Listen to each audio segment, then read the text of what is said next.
Welcome to Leicester Square in London for a very special night of Regency romance, secrets, style, and maybe even a little bit of scandal. Yes, it can only be one thing. This is the launch of Season 3, Part 2 of Bridgerton. I bid you good evening. My name is Edith Bowman. I love this show, so much about it, the style, the gossip, the romance, the relationships, the comedy, but enough about me. Now, we've seen your tweets, we've seen your memes, and we've seen all those TikTok fan cams, so keep them coming. We know that you burned for the carriage scene. Who didn't? I read this amazing Reddit post where one of you said, I've watched, I've rewatched again so many times that my husband is getting worried. Well, he's about to get even more concerned because now, finally, it's time to pick back up where Colin and Penn left off. The final 4 episodes of Season 3 are just hours away, and we want to celebrate with all of you, the viewers, the fans who make Bridgerton what it is.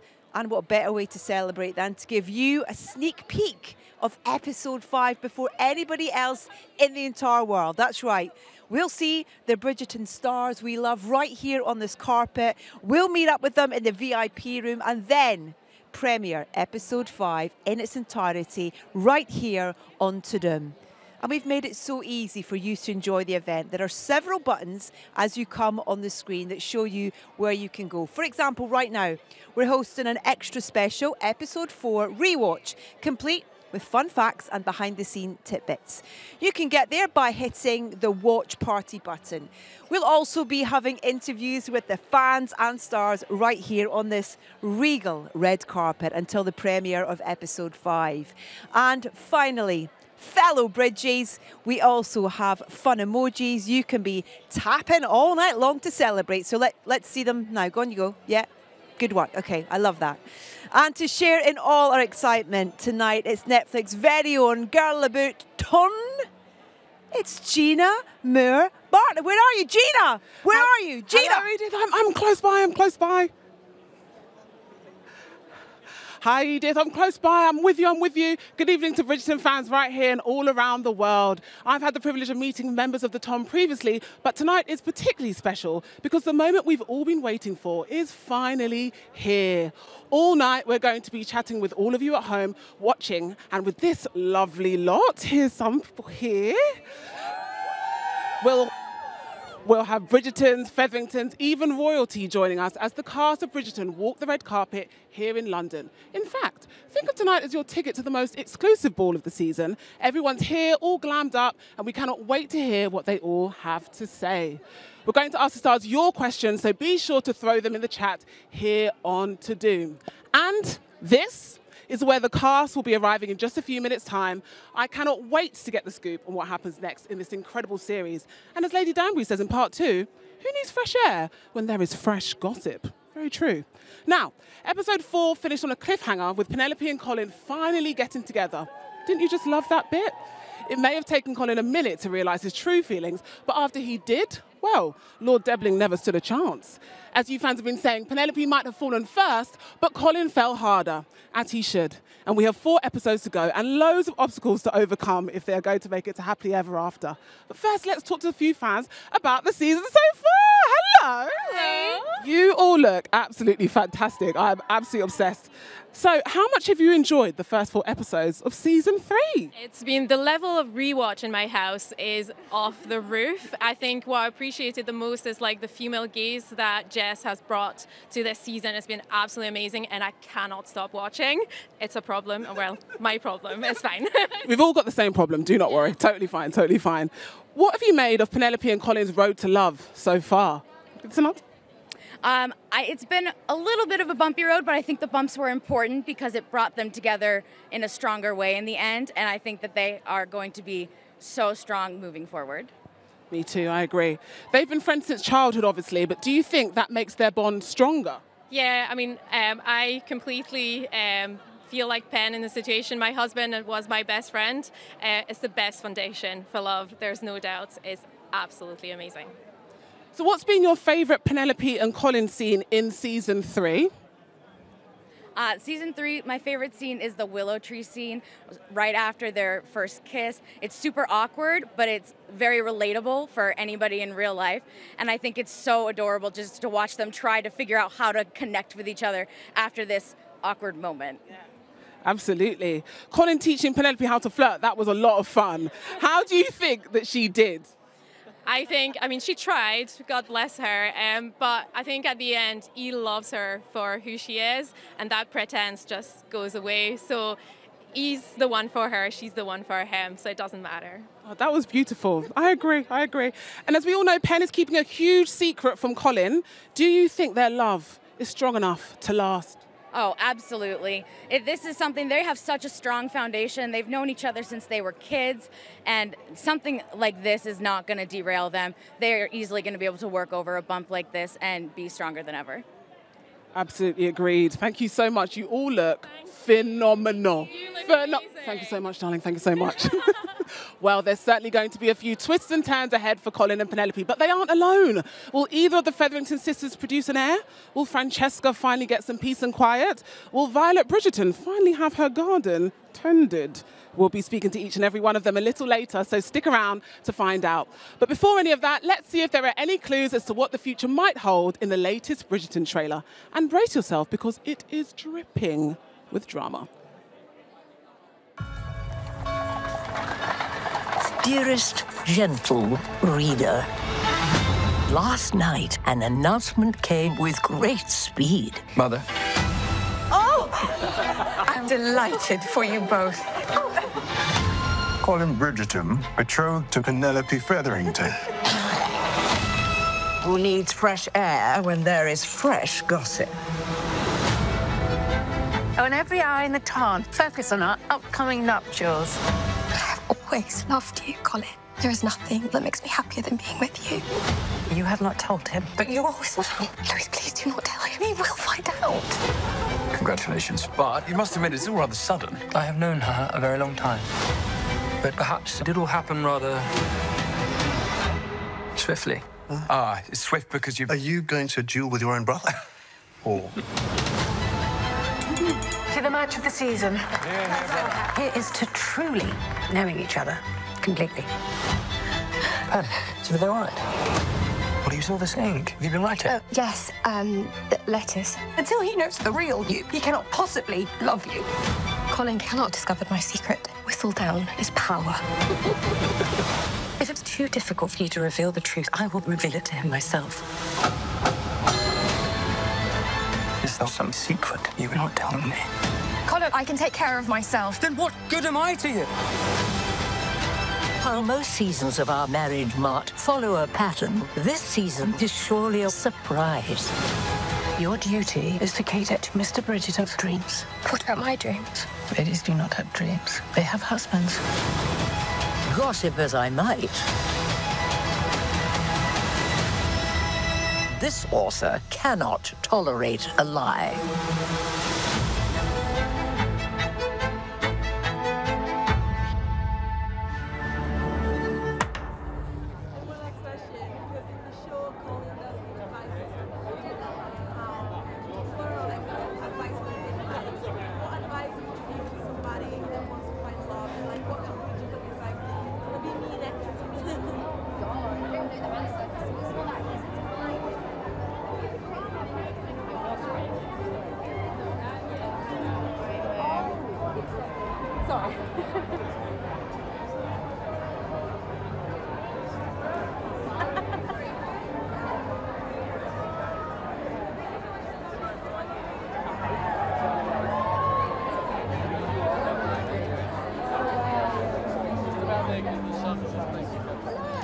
Now, for those of you lucky enough to be watching this exclusive stream on Doom, you are going to get to watch episode 5 before the rest of the planet. And because you get this exclusive treat, I have to please, please, please ask that you keep the secrets and spoilers between us and the Ton. Right, we have all sorts of other treats in store for you tonight, and to tell us more is Mia Brabham Nolan from our friends at Shondaland. Thank you, Gina. Hi, you look great. Okay, Featherington yellow. I'm in my Penelope debut green. Gorgeous. I tried. Well, thank you for being here. Thanks to all of you for being here. I'm Mia, and my favorite part of Bridgerton is how it makes so many different people feel seen and heard. And tonight, I'm here to make you feel seen and heard. So I'm just excited to be here. Now, throughout the stream, we're going to be talking to some of the biggest stars from Bridgerton. So if you have any questions for any of the members of the ton, leave a comment. We also want your comments on the series so far, and we want to hear what you're expecting from these final 4 episodes because there is a lot to sort out, isn't there?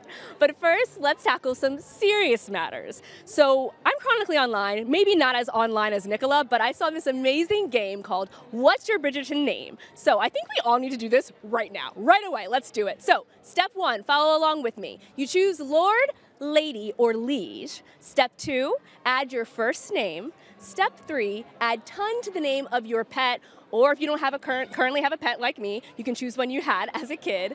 And then step 4, add of, and then the name of the last place you got takeaway. So that would make me Lady Mia Boomerington of Nando's. Thank you, thank you. Go ahead and comment to share your unofficial Bridgerton name, and we'd also love to know how you're planning to watch the remainder of this season. Are you going to be staying up throughout the night, binging them back to back? Are you going to host a watch party with your family and friends? Are you dressing up for the occasion like these folks over here? Tell us! Whatever your plans are, we want to hear about them so we can all get together in spirit. Have a great evening. Thank you, darling.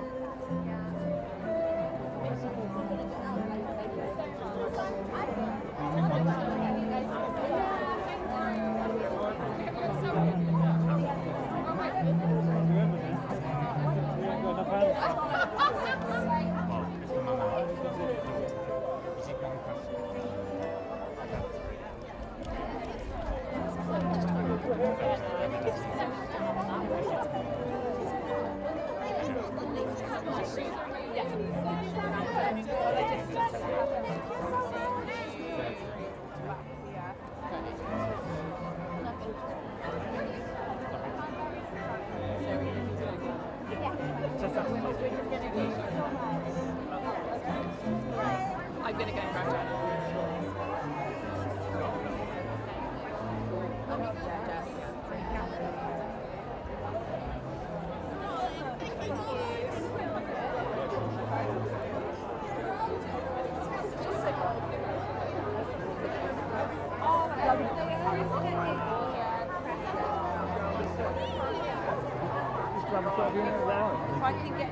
Sorry, mate.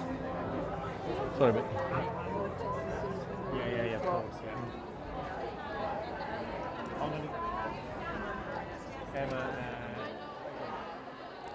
Okay, nobody panic. The stars are starting to arrive here at Leicester Square, but we are on the red carpet first. And up here you can see there is a full Regency era street that's been built to make our cast feel at home. Excellent work from our colleagues there. Thank you very much.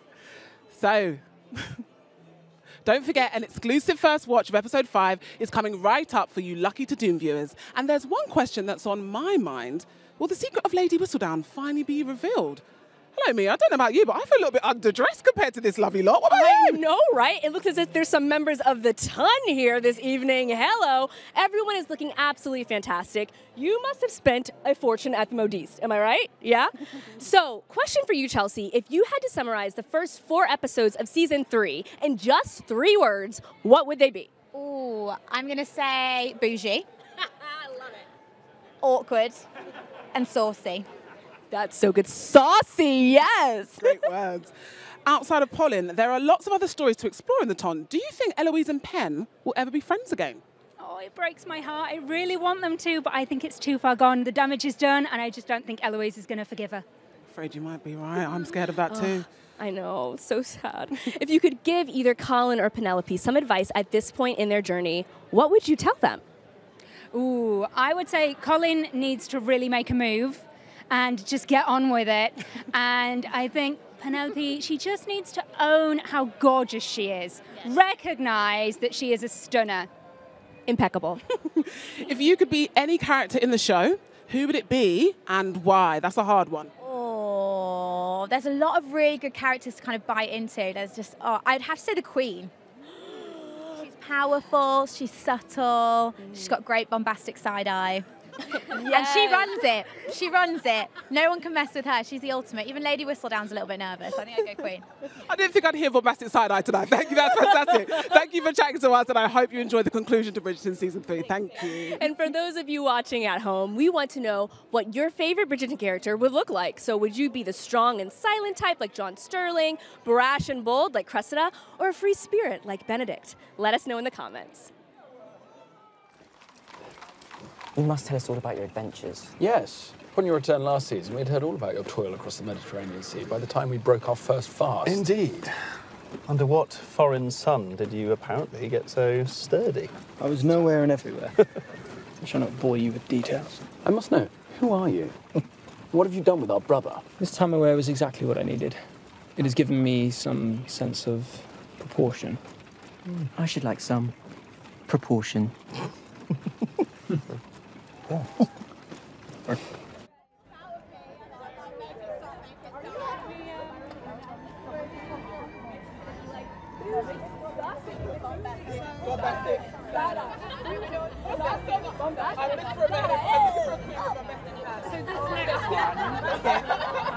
don't have guests yet. Shall we start where you want to do it? Yes, here. Okay. And we also don't know if it's going to be. When you were on Fame Academy. Oh my God, that's a lifetime ago. Can I tell you that's the truth? Hang on. Wow. Are we sharing? No, like you then. Yeah, count that story. 5 seconds. Oh, listen, I'm very excited because now we get to chat to the amazing stars from the show. I'm joined by Emma Naomi and Harriet Keynes, who, of course, play Alice Mundyk and Philippa Featherstone on the show. Guys, thank you so much for being here. The atmosphere and chatting to these fans tonight and the anticipation for this second half of this new season is palpable. How do you react to the way the fans are with this show? What's the reaction from you guys? How does it feel? Stay away from it. Yeah, to be Don't honest, interact with it. Well, this is the most I've actually seen of any fan base. Hi guys. They're so excited. Yeah, but it's the connection that you've given them as fans to these characters and their stories that they tell. Have you seen any of these last 4 episodes? Yeah, I've seen all of them. Have you? We're meant to have. Yeah. So you haven't? Not really. How would you describe the last 4? Surprising, lovely, satisfying. Okay, I like that. Yeah. Listen, Philippa's just got this wonderful comedic, brilliant timing in the show, and it's been wonderful to see that really develop through the seasons. Yeah. How is it as an actor having that opportunity to play with that and to really, because your characters really inject that kind of comedic side? Yeah, and it's been a build as well over the season, so I feel like I've had like a good run up to testing it out, but I was chomping at the bit to do it, and then when I got it, I was like, and so many people. You smash it, Thank the you. comedy. Thank you. You're wonderful. But yeah, then you go, so many people are going to see that, and that's why you just stay away from people actually seeing it. Yeah. But you get the opportunity to kind of play with that because the physical side to it, as well as the performance, acting side of it, is really there and evident. Yeah. Do you like that side of it? I just did it once in the read-through. I got a reaction, thought that'll be it on the day. Wow. That's how I did it again. Smashed it. Perfect. I was like, that's how she'd say it. That's the only way to say it. Sometimes I feel like there's one way to do it, and that's the way. It's the beautiful naivety of the sisters, though, that's just so gorgeous. Yeah, exactly. It's just, you just get to go and play a dumbass for a day. Like, how fun is that? I got the best one. I think I got the best. Yeah. We all should think that, shouldn't we? Your character, she's got a great presence, and she kind of is really, she's a strong woman. She is. She knows what she wants, she knows what she doesn't want. She definitely wants more jewels. She does. She likes it. She tried it on for the first time. She said, yes, I'll have a bit of that. Yeah. Not sure about the style, love the jewels. Yeah. Talk to me a little bit about how the character over the next 4 episodes then is kind of dealing with that new status that they have as a family. I think Alice is beginning to accept it. I think she struggled, but she's on her way now to solidify her status and her family status in the town. I think it's a wonderful element to the story and to the show as well, in terms of, you know, that kind of hierarchy of status and how people can find themselves in there and how they're kind of forced to deal with a situation that they never could foresee. Yeah. Yeah, you know, and I agree with you. I think it's pretty much thrust upon them. They're not born into this. They don't know this life. I think it's shaky for them, but they get through it. They're classier than the Featheringtons. Oh, yeah. So you're mad. Like, it suits you more than it suits us. Like, I've got a fan question because we've got loads of fans who are watching. Hi, everybody. This is from Charla, okay? Charla wants to know, have you ever kept an item from the set? And if so, what was it? well, yeah, but it's just my intimacy underwear, which I've said before, that's just keeping what is mine. And we don't even really get to see that either. No, that was all for me. But you know that's what I took. Yeah, I'm too scared. I'm a big scaredy cat, so I didn't touch nothing. Yeah. I didn't touch anything. We'd get chased home, well, honestly. Yeah. People make everything by hand. I mean, why would you? I'm going to set you a challenge then. The next time you're filming, you just slip a little something into those intimacy just a underwear. Little diamond necklace. What's that? Yeah. Listen, it's great to have you here and kind of just really celebrate your work so far in this season. Really lovely to chat to you. Have a great night. Yeah, thank you so much. Have a good night. Cheers. Brilliant. Thank you very much.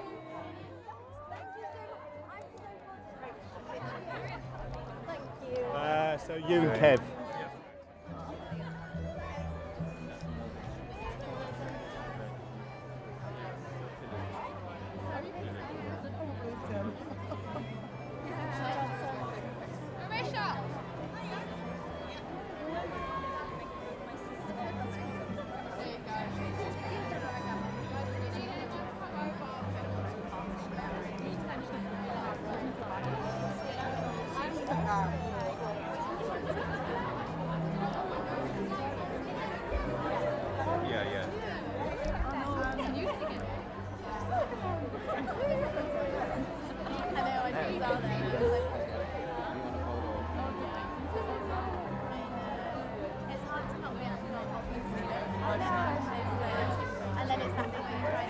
Oh, I don't know about you guys, but I'm having a lovely time. The stars keep coming from Bridgerton. It's so great to welcome to this wonderful red carpet Will Tilston and Florence Hunt. How are you guys? We're great. Very good, thank you. Let's be honest, we were just talking. There's a little bit of fireworks going on inside of the Yeah. kind of nerves and excitement. Yeah. It's good though. Yeah, exactly. Is that what it's like on set as well, you know, in terms of that kind of, or is it much more of a sort of, I don't know. Chill vibe. Yeah. Yeah, well, we've Set's been doing it very for so chill. long now. Yeah. So all those nerves are kind of dissipated. And you get obviously we know everyone so well, so Yeah.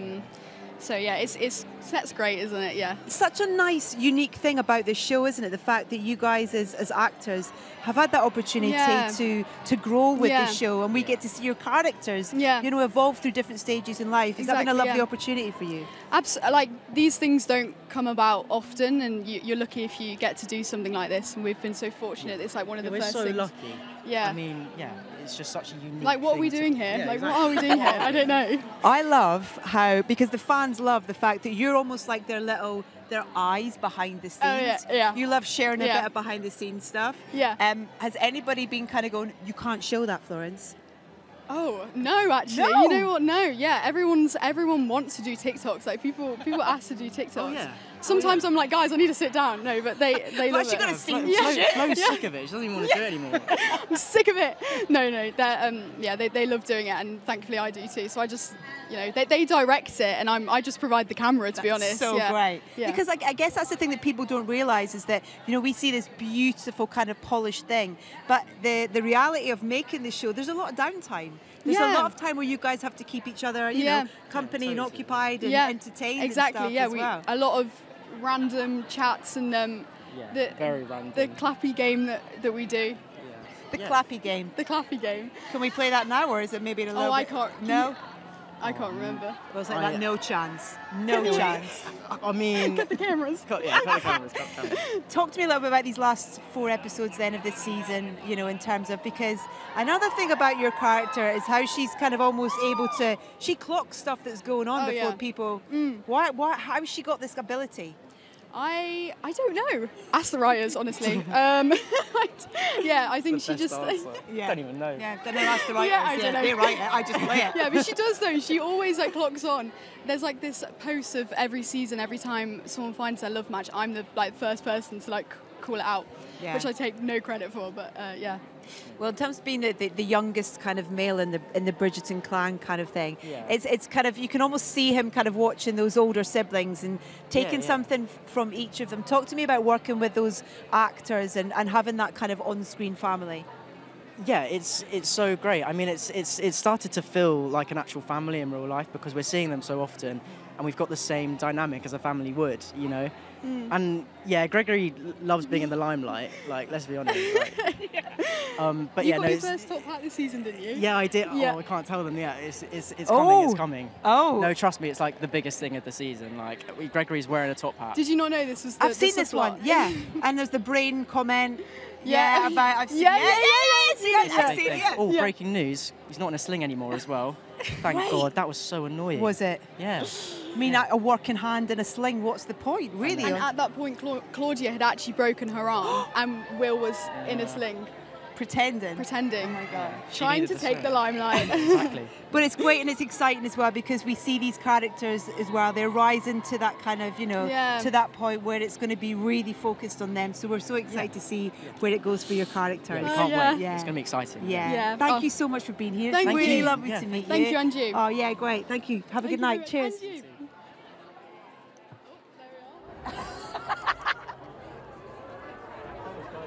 I've been joined by royalty. We have Queen Charlotte, aka Golda Rochevelle here. How are you? You look, take a moment. Look at you. I mean, you are royalty embodied. So it's a big day for Bridgerton fans around the world. How rewarding is it to work on a show loved by so many people? It's super.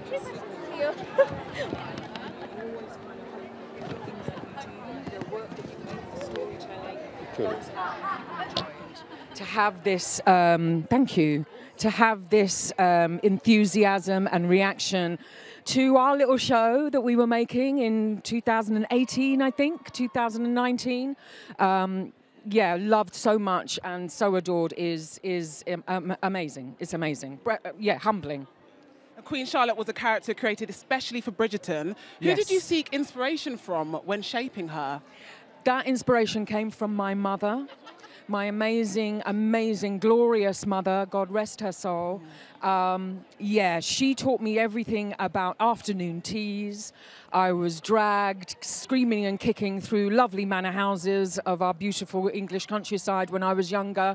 Obviously, I am biracial, so that's a big part of it. My mother was white. My father was South American, Guyanese. So to be able to, you know, celebrate and enjoy that side of my heritage is fantastic. Now, one of the thousands of Bridgerton fans watching at home, Chelsea, wants to know right. if you could bring one trend from the Bridgerton era into the modern day era, what would it be and why? Oh, gosh.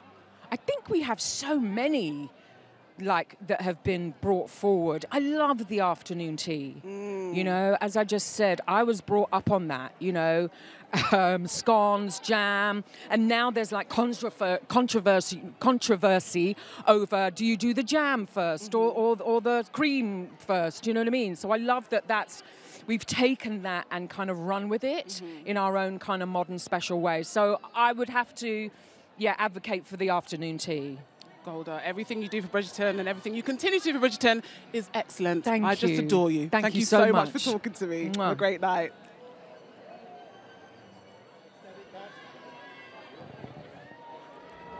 Now look who I'm joined by, the wonderful Jessica Madsen. What a joy to chat to you tonight about your glorious character. I've got a microphone right there for you as well. There you go. There you go. Yeah, you can have a sing-song if you want. Yeah, all right, let's go. Congratulations. Talk to me a little bit about what you love about playing this character, because what a great arc. Such a great arc. I adore her. I mean, she's... Oh, we can share one. Oh, should I hold it or you? Yeah, we see such a different side to her this season, and we also see her changing quite a bit in the season. But it's written so wonderfully. And it's so delicious to get your mouth around all of these beautiful words that she says and how she uses language. And yeah, I'm a huge fan. She's unpredictable. You know, there's still that sort of unpredictability to her that I think keeps people on their toes. Me, especially. I think there's almost, people will make assumptions about her as a character and kind of go, she's stuck and that's where she'll stay. But she's listening, she's observing, she wants to change and grow. Is that fair? Absolutely, she definitely does, and I think that's what she finds with Eloise, is a safe space to do that and to be challenged. You know, we don't see her being defensive, and we see her being really receptive to everything that Eloise is saying, and that's a beautiful thing to see. Talk to me a little bit about this relationship with Eloise. It's a lovely, you know, maybe unlikely friends, but they've found a common ground together. What is that, would you say? I think they hold a mirror up to each other in a really different, you know, unusual way. They do have some similarities, but really they're very different, and they complement each other and they test each other, and they grow through doing that. We're halfway through season 3, and we've seen that friendship grow. What can you tell us about the last 4 episodes and what we might expect from Cressida, but also from that friendship? Yeah, the friendship has a rocky road. Yeah. Sorry, really sorry. Yeah, it has a slightly rocky road. Cressida finds herself in a place where there's an awful lot weighing on her and pressing on her, and she kind of goes into like power save. You know, she's like doing everything she can to free herself. Yeah. Things get quite desperate, and she does slightly revert to her. I don't want to give anything too much old ways, away, but yeah, a little. She cooks some stuff, but she doesn't intend to do so. It's kind of like chasing her tail. She's not really aware of what she's doing. Ooh, that's juicy. I like it. Yeah. And it's also been interesting to kind of get glimpses of her relationship. We see her mother a lot, but with her father. Yeah. And I imagine that has a lot of influence on, maybe unknown to her, of her reaction to things and how she is. Yeah, absolutely. I mean, she is a product of her environment, and you see a lot more of that side to the family. You're going into the house a lot more and seeing that she is a caged bird. Yeah. I love that line where Eloise comes in. Oh, it's like a museum in here. Yeah, exactly, and it absolutely is. Filming in it was weighty. You could really feel, you were like, this is terrifying. You didn't have to do a lot of acting. You were just like, yeah. And then it's really interesting with that, then the flamboyance of her outfits. You know, it's the absolute contradiction of her surroundings. Yeah, which is so smart. And this is where you see the writing being so intelligent, because it's not what I expected. When I got in there, I was like, what the hell? I thought this would be like velvet and really like, but it just shows, you know, what they perform and what mask they wear when they're out and about. And that's very different to, you know, their real life home situation. It's a lovely way as well of celebrating the amazing craftsmen and women behind the scenes and these beautiful creations that they have for you, and the hair and makeup as well. I love them so much. I really do, and I'm so excited to see George and John. I know that here tonight, and I'm like, yes! But really, truly, for me, they are everything in this show. They completely brought her to life this year and really allowed the costumes and the hair and the makeup to do so much talking on my behalf. So I'm very grateful for that. I can't wait to see what else you've got in store for us. It's so great to chat to you. Thanks so much, Jessica. Thank you so Have much. A great night, yeah? Thank you. Fabulous, Jessica. Thank you. Cheers. Thanks so much. Returning to Bridgerton for season 3 has been amazing. It's a bit terrifying coming back for season 3 knowing that the story is your love story. I'm excited for everybody to see Nicola Coughlan lead season 3. Penelope, I've been eagerly awaiting your visit. Some of the characters this season have evolved into new looks, one being Penelope. The transformation in Penelope has been amazing for me. It really does make you feel so completely different. For me, it reminds me of a young Agatha Danbury grasping the metal of her own destiny. Let's look fabulous and not be constantly in eye-burning yellow. I do not wish to see a citrus colour ever again. She starts out in her clothes from season 1 and season 2. Doing the makeup like how we did in season 2, very strong colors that doesn't necessarily work with her skin tone, but definitely works with the character. I was like, this is great. Like, it needs to go from this to the big change, because that's what's going to be really fun for the audience, for it to look like a different person. I should like to try something a little different tonight. It felt right for there to be a makeover, but we also wanted to approach it in a fresh way. We could have done it slowly, but we quickly changed her silhouette, changed her color palette. Instead of doing the makeup like how we did in season 2, we used all the lines to lift the cheekbones up to God. Pardon me, miss. We failed to collect your cloak. She is a butterfly emerging from a chrysalis this season. It was so different to how she was before because it was all very rosy cheeks and fresh. She needed her glow up for showing to the world that she's this kind of really cool, independent woman. It really helped the character, and she has to grow in confidence, and it helped me grow in confidence, you know, to feel good in the costumes. It was great. I can't wait for people to see it. It's really beautiful. Yeah, well, I feel like I should curtsy in your presence because you're such a beautiful and wonderful part of the show. How are you feeling about you being here tonight? It's really exciting. This is absolutely mad. We've got a whole street here. A whole street. It's amazing. Really balloons amazing. Down the end there waiting for you. Congratulations. She's a beautiful character to play. Talk to me a little bit about, for you, what she means to you as a part to get to play. It's really lovely to play. I always used to be murderers or really shit mothers. So now it's quite nice to be this really lovely mum who kind of understands her children before they do. Absolutely. Yeah. It's lovely that even kind of, there's a beautiful scene with I never know whether she used the real names or the character names with Colin and his mum, and she knows kind of what he needs to do almost before he does. It's kind of such an instinctive thing. It's absolutely wonderful. Is that just purely maternal from this character, do you think? I think it is. I think there's something about there is something of Violet in each and every one of her children, and vice versa. I think the qualities that her children have, it's like she is all of her children and none of them. So she understands those children better than they understand themselves. And as soon as I see a chink in their armour, I will navigate them within an inch of their lives. There's a lovely kind of, I guess with season 2 as well, there was that almost an opportunity for her to deal with kind of past emotions, you know, and it's almost kind of paved the way for a new chapter for her. Yes, it has. Yeah, yes, that's very true. And also at the end of Queen Charlotte, she'd just seen 2 of her children marry for love, and I think it was a bit like having a mirror held up where she sees exactly what the void that Edmund had left is, what it still is in reality, and I think she's very much ready to dip a toe in that water and kind of embrace life again. And we definitely see a little bit of that in the first few episodes. Is that been a lovely thing to allow the character to explore? Yeah. I do think she'll be tentative. She will never let anything come between her and her children or her and her friendship, certainly with Lady Danbury, but I think she is ready to feel alive again. Do you think that's something that her children will encourage? Maybe. Oh! I might have hit on something for these next 4 episodes then, possibly. Possibly. Yeah. But it's lovely to think about her having her own love story because love is just at the core of so much of the show. True, and we don't die, we do go on living. So it's just nice as an older woman to get that chance, really. Absolutely, and second loves. Exactly, yeah. Talk to me, though, a little bit about the writing on this show, because particularly with this season, something I've really noticed is the real kind of female-driven storylines, and there's a real contemporary nature to some of the themes that are brought up. Has that been a lovely thing for you, as being part of this show?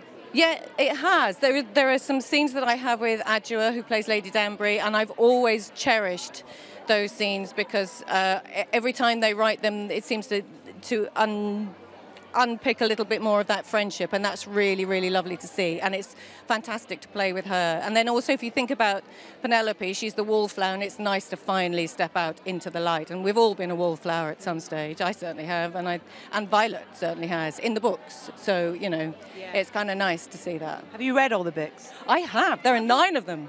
Wow. Yeah, I know. Oh, is that a good thing, you know, in terms of... It certainly was to begin with, and then we have deviated a little bit, but it's always good to dip in and out because you get an idea of what people think of Violet or how they talk of her, how her children talk about her, and how I view them. I think in terms of other things, I have to kind of respectfully kind of allow it to change. Yeah. Listen, the fans are here in their droves tonight, and so many lovely people watching at home as well. Dressed, they look amazing, yeah. As do you. It's lovely to chat to you. Thank you so much for your time. Have a great night. Thank you. Cheers. Thanks. Bye-bye. And that one, who is she? That, Your Majesty, is Miss Penelope Featherington. This is her 3rd season out. But there are several impressive new contenders for Your Majesty's favour, should you care to grace them with such. And why should I grace them with anything? Well, there is some anxiety amongst the mammas that you have not yet selected a diamond. A diamond is precious precisely because it is rare. I throw 1 diamond ball and anxious mammas expect a diamond every year. I threw a zebra ball once. Do they expect a new zebra each year? Well, you are right. You have only named the diamond once. I believe it was Lady Whistledown who named the diamond the 1st year. How right she was about the Duchess. We'll put the guest the other side this time. So if you go like I'm older than I am. No, actually, I'm quite old. But I think that would be quite a good one. Or, I don't know, I'm like a rocker, so I would like to go for like...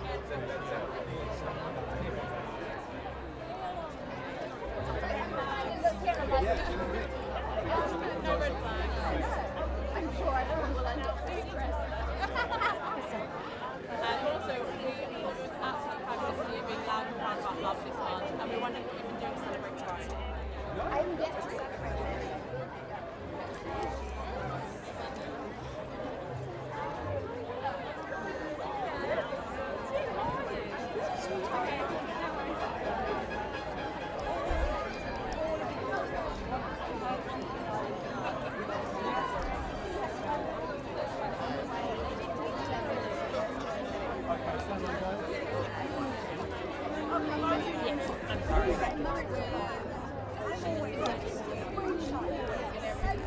Oh, I'm very excited because I'm now joined on the red carpet by Hannah Dodd and Victor Ali, who play Francesca Bridgerton, and John Sterling. Welcome. Hey. This is bonkers. This is mental. It's mental. It's crazy. It's just a normal thing to do, isn't it? Did you, I don't know, was there any anticipation of stepping in to this show and what the reaction would be both to your characters but to the show like this as well with this season? Yeah, and it's a pretty intimidating show to step into, isn't it? Yeah, it is. I mean, I'm a new character, I'm a new face.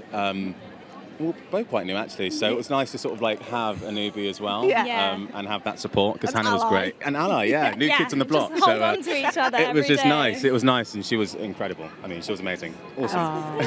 It's you very much make an impression, both of you, in the first 4 episodes that we've seen.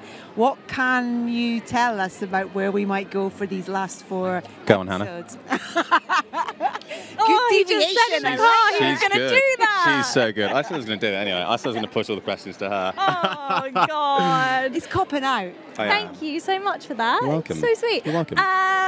So we're some characters who are, I'm going to say the word journey again, on a journey to their confidence. And I think they've met each other and that's a new experience for both of them. So we get to see that develop and see if they are going to go after what it is that they want. Yeah. Well, it's been really nice because it's kind of almost like that unexpected thing of finding someone who can almost see the things you see or see the things you don't see. And without words.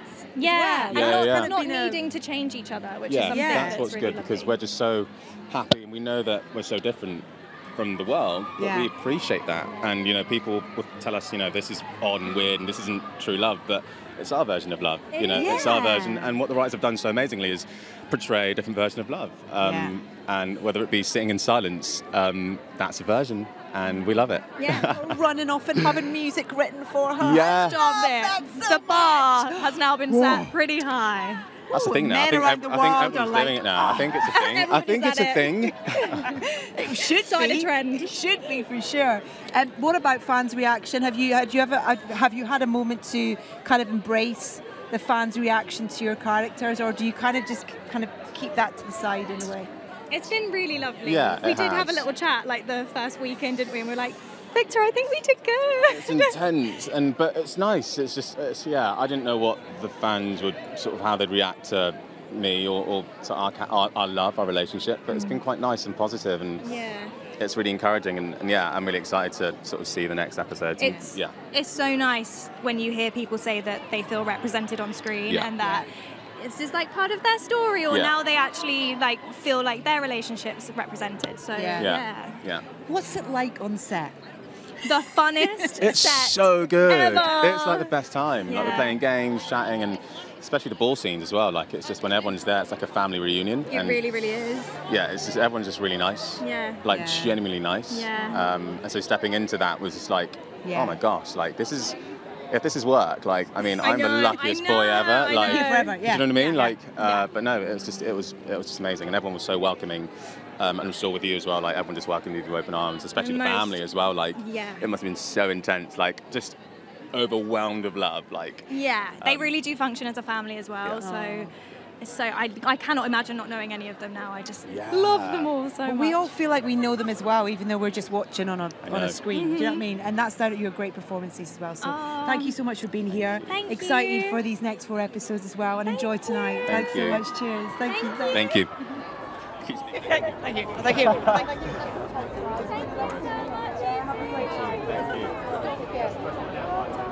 Thank you, my darling. All right.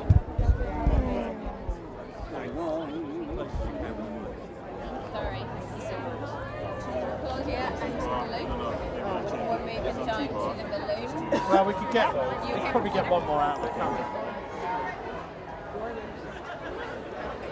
5 seconds. 5, 4, 3 seconds. There then.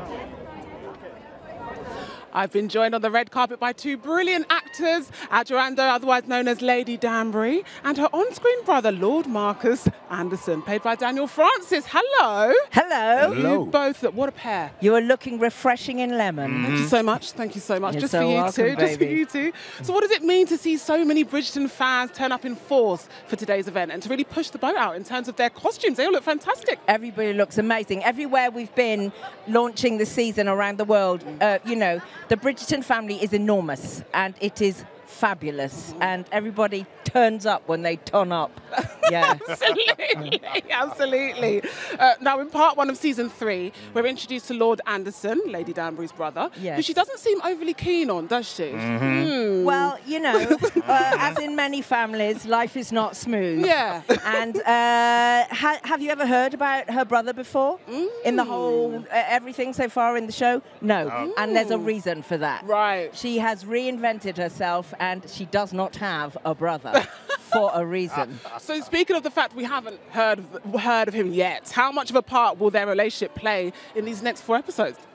Well, it's important. I mean, It's fairly significant, yes. Yeah. If I say more, someone will have to take me out exactly. and shoot me. They'll But, come down and swoop up and take us away. Let's just say they have a long history that needs some sorting through. Right. Uh-huh. I'm all Right. leaving. You know, Yeah. we'll figure it out. We'll see. We'll see what happens. But I think you know, Anderson comes back and it's big sister to him, right? So we see there's a level of unawareness, or you know, he's oblivious to why there's this kind of frosty attitude because it's his big sister. So we'll see what happens. We'll see as that unfolds and where the story goes. Absolutely. We will. Absolutely. Admiral, we're so used to seeing Lady Danbury controlling things from afar. Yes. But does Lord Anderson's arrival take some of that control away from her? Listen, when you've built up a structure of who you are, a story of who you are, an expectation of who you are, and then something comes at you out of left field, it shakes you. And you know, so in the show, so in life. Life is not straightforward, and for me, it's quite exciting to play a character who seems to have a sort of statuesque, unshakable knowingness, and then to see them shook. Absolutely. It is a change. Yeah. It is a change. Yeah. Daniel, Lord Anderson seems to have a bit of an interest in Violet Bridgerton. Can we expect that relationship to intensify in part 2? We'll have to wait and see. We'll have to wait and see. You know, it's they're taken by each other initially, right? There's this initial intrigue and an interest that kind of sparks their eye, and we'll have to kind of wait and see how that evolves and where it goes. Adjua, fans love the bond between yourself and Queen Charlotte. Yes. What do you enjoy most about those scenes and working opposite Golda? For me, it's really nice to see 2 independent women who've had to work their way through the ins and outs of what society demands of them to try and make space for themselves to live their lives the way they want to live their lives. They've got a shared history. It's a long history. And to see the back and forth of them, it's exciting, you know, and G is a fantastic actress. So those scenes are always great fun to do because you're working with another skillful human being. Yeah. Speaking of a shared history and a long history, I'm very excited to see the history between you two, how it unfolds in part 2. Yes, sister. So thank you so much for chatting to me and have a great night. Thank you so much, Gina. I burn for you, Colin. I actually do. Hello, I am Nicola Coughlin from Bridgerton, and this is the Accent Challenge. A lot of people think I'm from Derry because of Derry girls, but I'm from neither place. I am from Galway. My accent's quite soft. I've never had a super strong accent. I'd say girls, and Derry'd say girls. And then you've got the sort of south side of Dublin. It's like another thing totally different that kind of sounds a bit American. It's actually Irish. Then you've got Cork as well. Cork's down the south of Ireland, and it's very sing-songy, but Galway's pretty neutral. Ed Sheeran's Galway Girl. It's a really fun lie to be like, yeah, it's about me. When I was developing the voice for Penelope, it's often how I like to approach your character. Your script is your Bible, and then you take that and everything forms around that, obviously. But with her, I think in the first season, I wanted it to be more a little girly because it's her first season out, sort of a bit shy and clipped a bit, well, yes, Mama, and sort of like this. Is she to breathe, Mama? And then in season 2, there's a little bit more confidence and cockiness to her. Drop the levels a little bit, make the tone a little darker. Is that so? And then in season 3, she's a woman, sort of talks a little more grounded and a little more in the chest, and it's all about resonance. She's a woman now, Colin. She's a real woman. It just never occurred to me that you, of all people, could be so cruel. I burn for you, Colin. I actually do. Little bit giddy about this one. We are still, well, we're on the green carpet now because we're about to enter the big balloon. Claudia and Luke join me. Listen, so grateful you guys have come down here, and I love you two on the show. Thank you so much. The comedy and the performance that you give with this character. Talk to me a little bit about the fun that you have with her. And yeah, I feel like I get away with murder on this show. I do constantly feel like I'm getting away. Comedy, really, the centre of my heart is comedy. It means everything to me. So, but she was always funny on the page anyway. So it wasn't like all of that's me. It was written really well, really funny. But as a clown, it's the best gig in the world. Yeah. But it works and it fits in with the show perfectly. I'm glad you think that. Yeah, Thank absolutely. you so much. Thank you. We see Benedict in this season. You know, he's not ready quite to commit so far, but he's having some fun. Always, always. You have to rely on that with Benedict, I think. Well, he's kind of still finding his way in a way, isn't he? He's finding his thing. Well, yeah, and also, I mean, sort of not failing to, but, you know, it takes a long time. I think what I love about this show is that it sort of is fundamentally about growing up and sort of how you become someone outside your family, particularly when you're, you know, big family like that. And so I think it's actually it becomes really relatable. Has that been a lovely thing as an actor to kind of play a character that is growing up, that is going through different stages in life and it is experiencing different things? Well, and also weirdly, it's like there's the parallel of us doing this, as in it's a real life thing as well. I feel like we've been on this since 2019, so it's a big chunk of our lives, and we're just growing up with it together. And and I think you sort of got plans that you want them to do a better job than you did when you were growing up. Because everyone's like, Eloise is cool, and I'm like, yeah. And I weren't when I was 17 years old, which is obviously only a few years ago. But you must feel quite protective of the little ones almost in a way as well. Yeah. And well, they're not little anymore. I know. I just chatted to Will, and it's kind of whoa, Jesus. young man. I know. Yeah, I know. When they were little, like cherubs. Teddy bears. They were little. I think of them as like toys. They were toys when we started, and now. But now they're actual human beings. Yeah. And they won't need chaperones now. No, and they want alcohol and stuff. Don't. No, never. That. No, they don't. They don't. Don't let them do that. We don't let them do that. Let's talk about friendships. Okay. Because she's just looking for that connection, isn't she? And we see her form an unlikely friendship in the season that everybody's slightly surprised by. What's their common ground? What has brought them to that point to become friends? I honestly think, when you're disenchanted in some way, you're probably more open to things that you may not have been in the past. And so she'd lost this sort of guy that she was interested in, and then a really supportive column in her life that is Penelope is gone. And to use Eloise's words, Cressida was just kind to her. But I think, honestly, I think Eloise learns how to listen a bit with Cressida, because she's slowly but surely realizing that other people don't have the same sort of warm domestic privileges that she does. Yeah, and I think also Eloise finds her quite amusing. She is, isn't it? Like she's really like there's a funniness. There's like I think she's quite intrigued by Cressida. And Cressida, in her fairness, did want to be mates with Eloise, but Eloise said, "I'd rather die."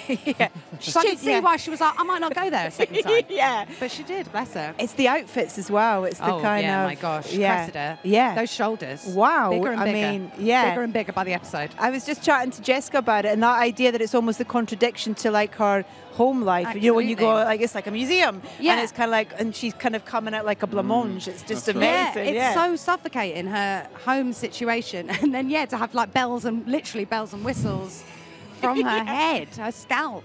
But yeah, amazing team that do it. Yeah. Where are we going with these last 4 episodes then? Before I let you go. Oh, it's all going to come to a head. Of course it is. It always always does. I always get surprised at how much they managed to actually fit in the last 4 episodes. I'm like, crikey. It's like speed, go! Yeah. But also, like, it's quite exciting, this one, because I feel like it's something that was seeded in season 1, actually. This whole storyline with Lady Whistledown, you know, that's been, you know, going for a while. So it's big. And It's a big Colin and Penelope. moment. They've got this connection. That's a beautiful thing to see. I think the fans will be satisfied. I'm just going to say the word chaise longue, and that is where I'm going to leave That's all we're going to say. and leave you guys to go and enjoy your evening. It's so great to chat to you both. Oh my gosh, thank you. It's so nice.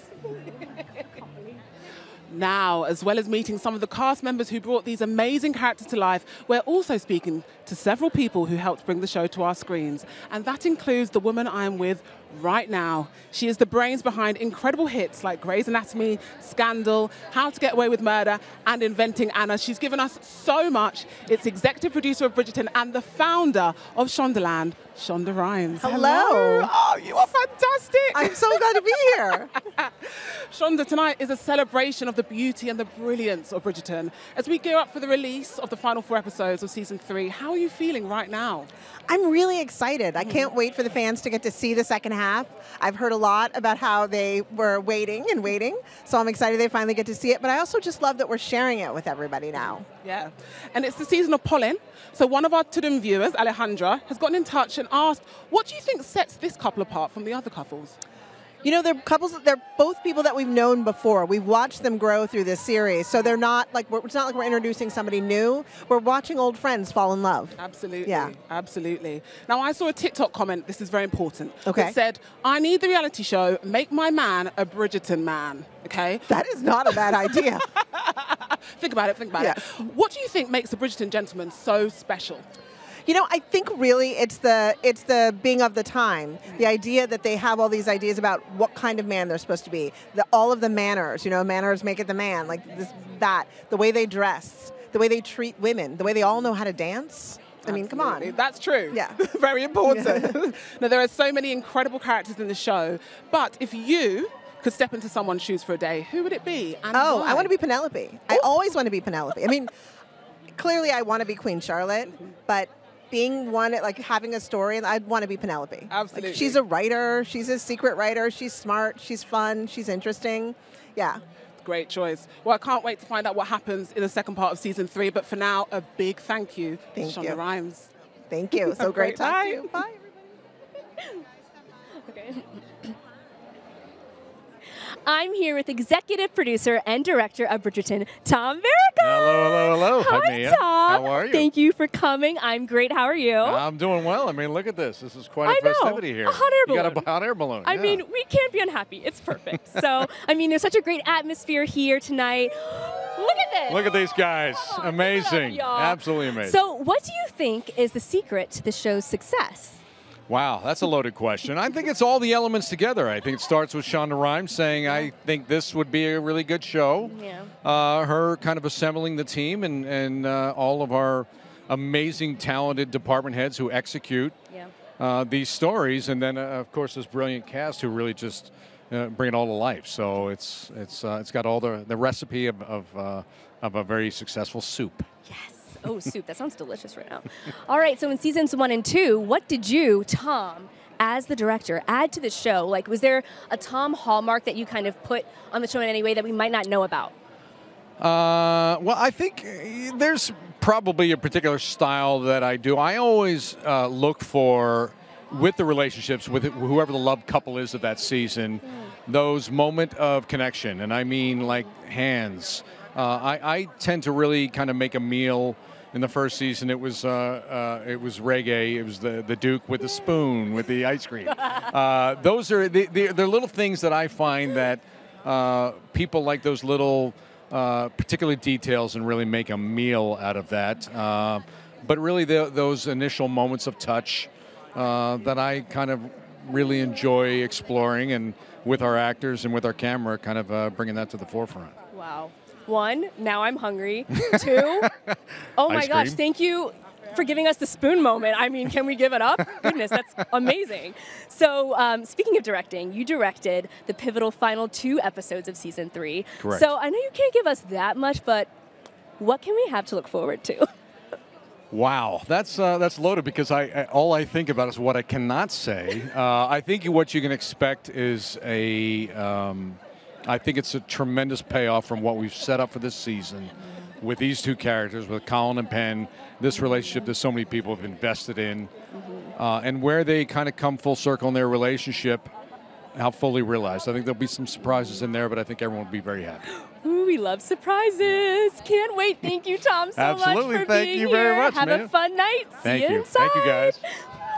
So it is getting closer and closer to the launch of episode 5, but before that, we're going to be talking to even more stars of the show, both here on the red carpet and then when we sneak backstage to the VIP section.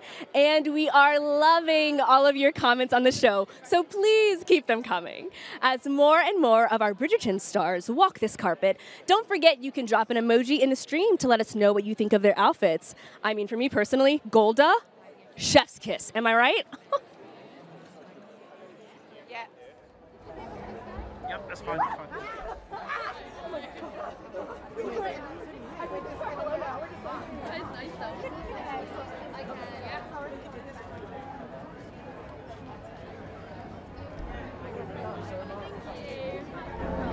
Hey folks, I've been joined by Shondaland executive producer Betsy Beers. Betsy, congratulations on this show so far. Thank you so much. It's so exciting to be here. Yeah, oh how my does it feel? gosh.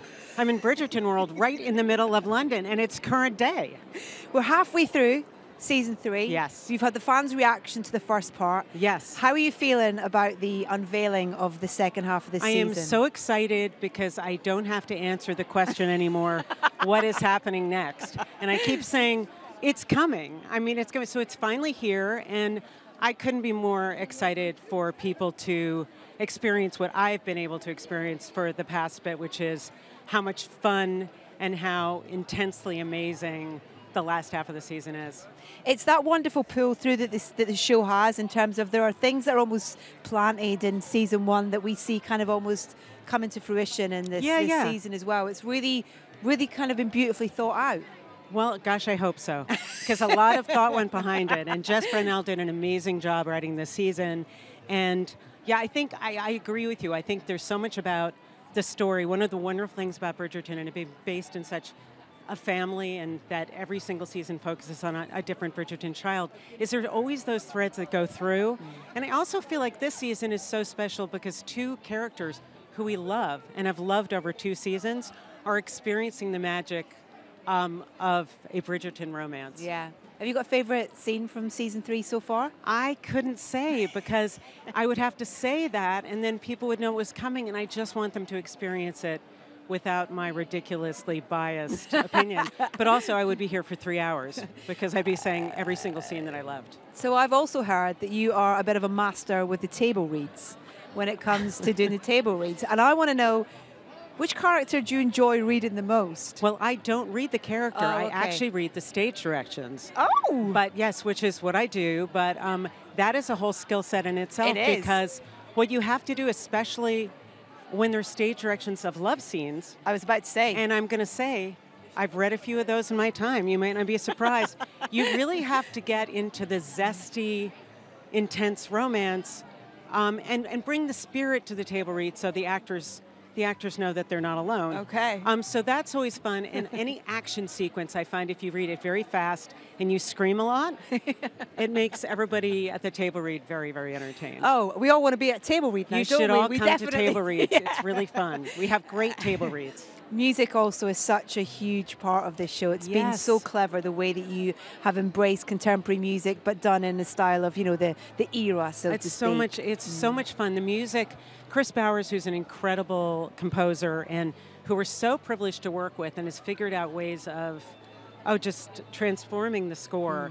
But also, from the very beginning, it was incredibly important to us that we had this nod to modernity, but that we didn't want to hit it over the head with a shovel. Yeah. So the fact that we can actually find songs that are contemporary and perform them so that they fit in perfectly to the Bridgerton world has been one of the joys, certainly, of my job. So it's really fun, and I think there are a few that are coming up this season that fans will love. I love the moment where, you know, you talk to somebody who's watched the show and they say, it sort of sounded familiar, but then all of a sudden it hit me. And they were totally in the moment, and it didn't take away from the enjoyment of watching it. You must as well have, you know, with the fans and how dedicated they are to this show and the characters and the storyline, constantly suggesting songs that they want to have interpreted within the It show does as well. happen. Yeah. It does happen. And some are very appropriate and some aren't. So we try to avoid those. You know, we quite like some inappropriateness. Well, in it. there's some, and then there's avoid you those have to ones. be measured about that. Yeah, exactly. Well, listen, congratulations on the show Thank and the you so response. much for your time, and I'm so excited to share this rest of a season with the world. I can hardly wait to hear the reaction. Yeah, well, all these guys are watching, waiting for episode 5 on to them very, very shortly. So I'm not going to have to answer that question anymore. So great to chat to you. It's Thank really you so lovely much. to Have a meet you. great Thank evening. you so much. Take I love care. your dress, by the Thank way. you very much. Thank Brilliant. Thanks very much. Appreciate it. Right, are we moving on? You should be.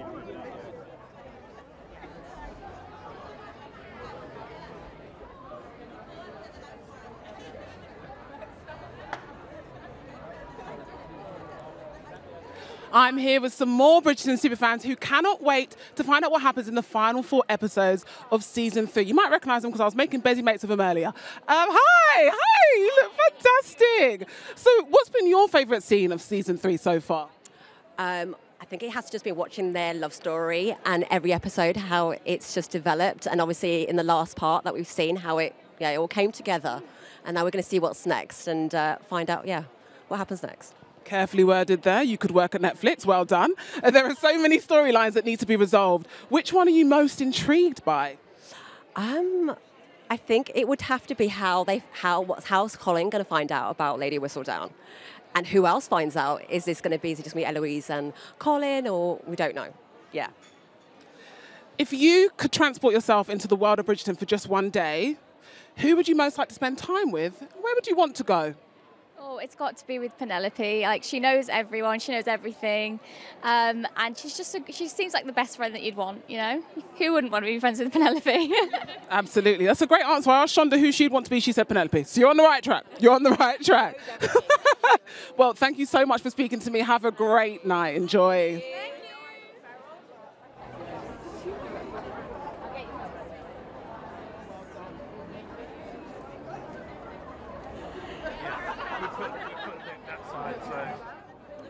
Yeah, please. So let's see the pizza restaurant. Bringing him now. Okay, great.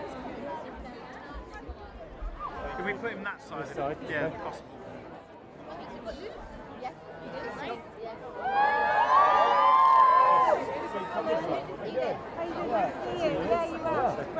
Would you mind going there? Sorry. Thank you. No mic. No, it's going box. Okay, fine.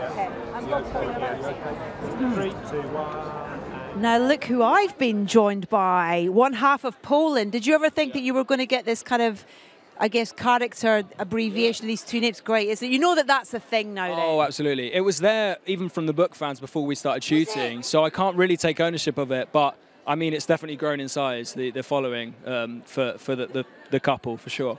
Yeah. The fans have been rooting for these two from the start, really. Have you felt that? Oh, absolutely. And that's like, it feels like tonight we're kind of celebrating not only season 1, we're celebrating 3 seasons of seeing this couple like gradually, awkwardly, not quite make it work, and now we finally get to see their romance blossom. So it's like, it's a big night for us because it feels like we're really getting to see their story. Yeah. There's been some lovely, I've got a question from some fans, if that's right. We've got one here from, apologies if I pronounced your name really badly, Lalmina Ozan wants to know what's the funniest thing that happened on set. Wow. Let's do this season rather than the whole season. I mean, any day that's like all the Bridgerton family is just like it. We get to a point where it's 11 o'clock and everyone's just hysterical. Obviously, we've got Claudia Jessie, who's one of the funniest people I've ever met. But the combination of with Jonathan Bailey, Luke Thompson, and her, maybe just like Luke ripping his trousers multiple times in a scene. Deliberately? No, just by like pulling the rope in part one.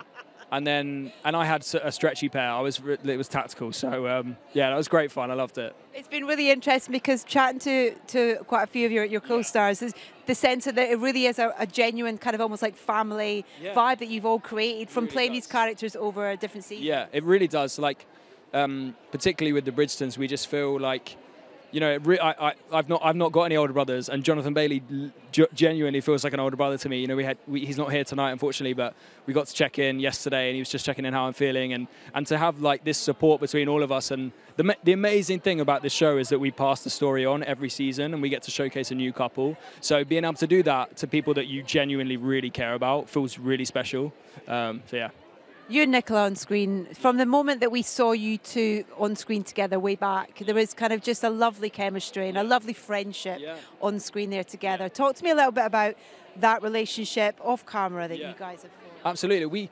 It's a funny thing, we always get asked if there's anything we did to like work on the chemistry, but really we just became like really good friends from the first day we met. We knew that we were going to have this experience. Ultimately, we assumed that we'd get to our story at some point. We didn't predict it to be so soon. But we just kept working on this. We didn't even, like I said, we didn't work on it, but we just created this like connection between us. And we both, our work ethic is very similar, and we put 110% in. You know, we didn't really have a life outside of shooting the show.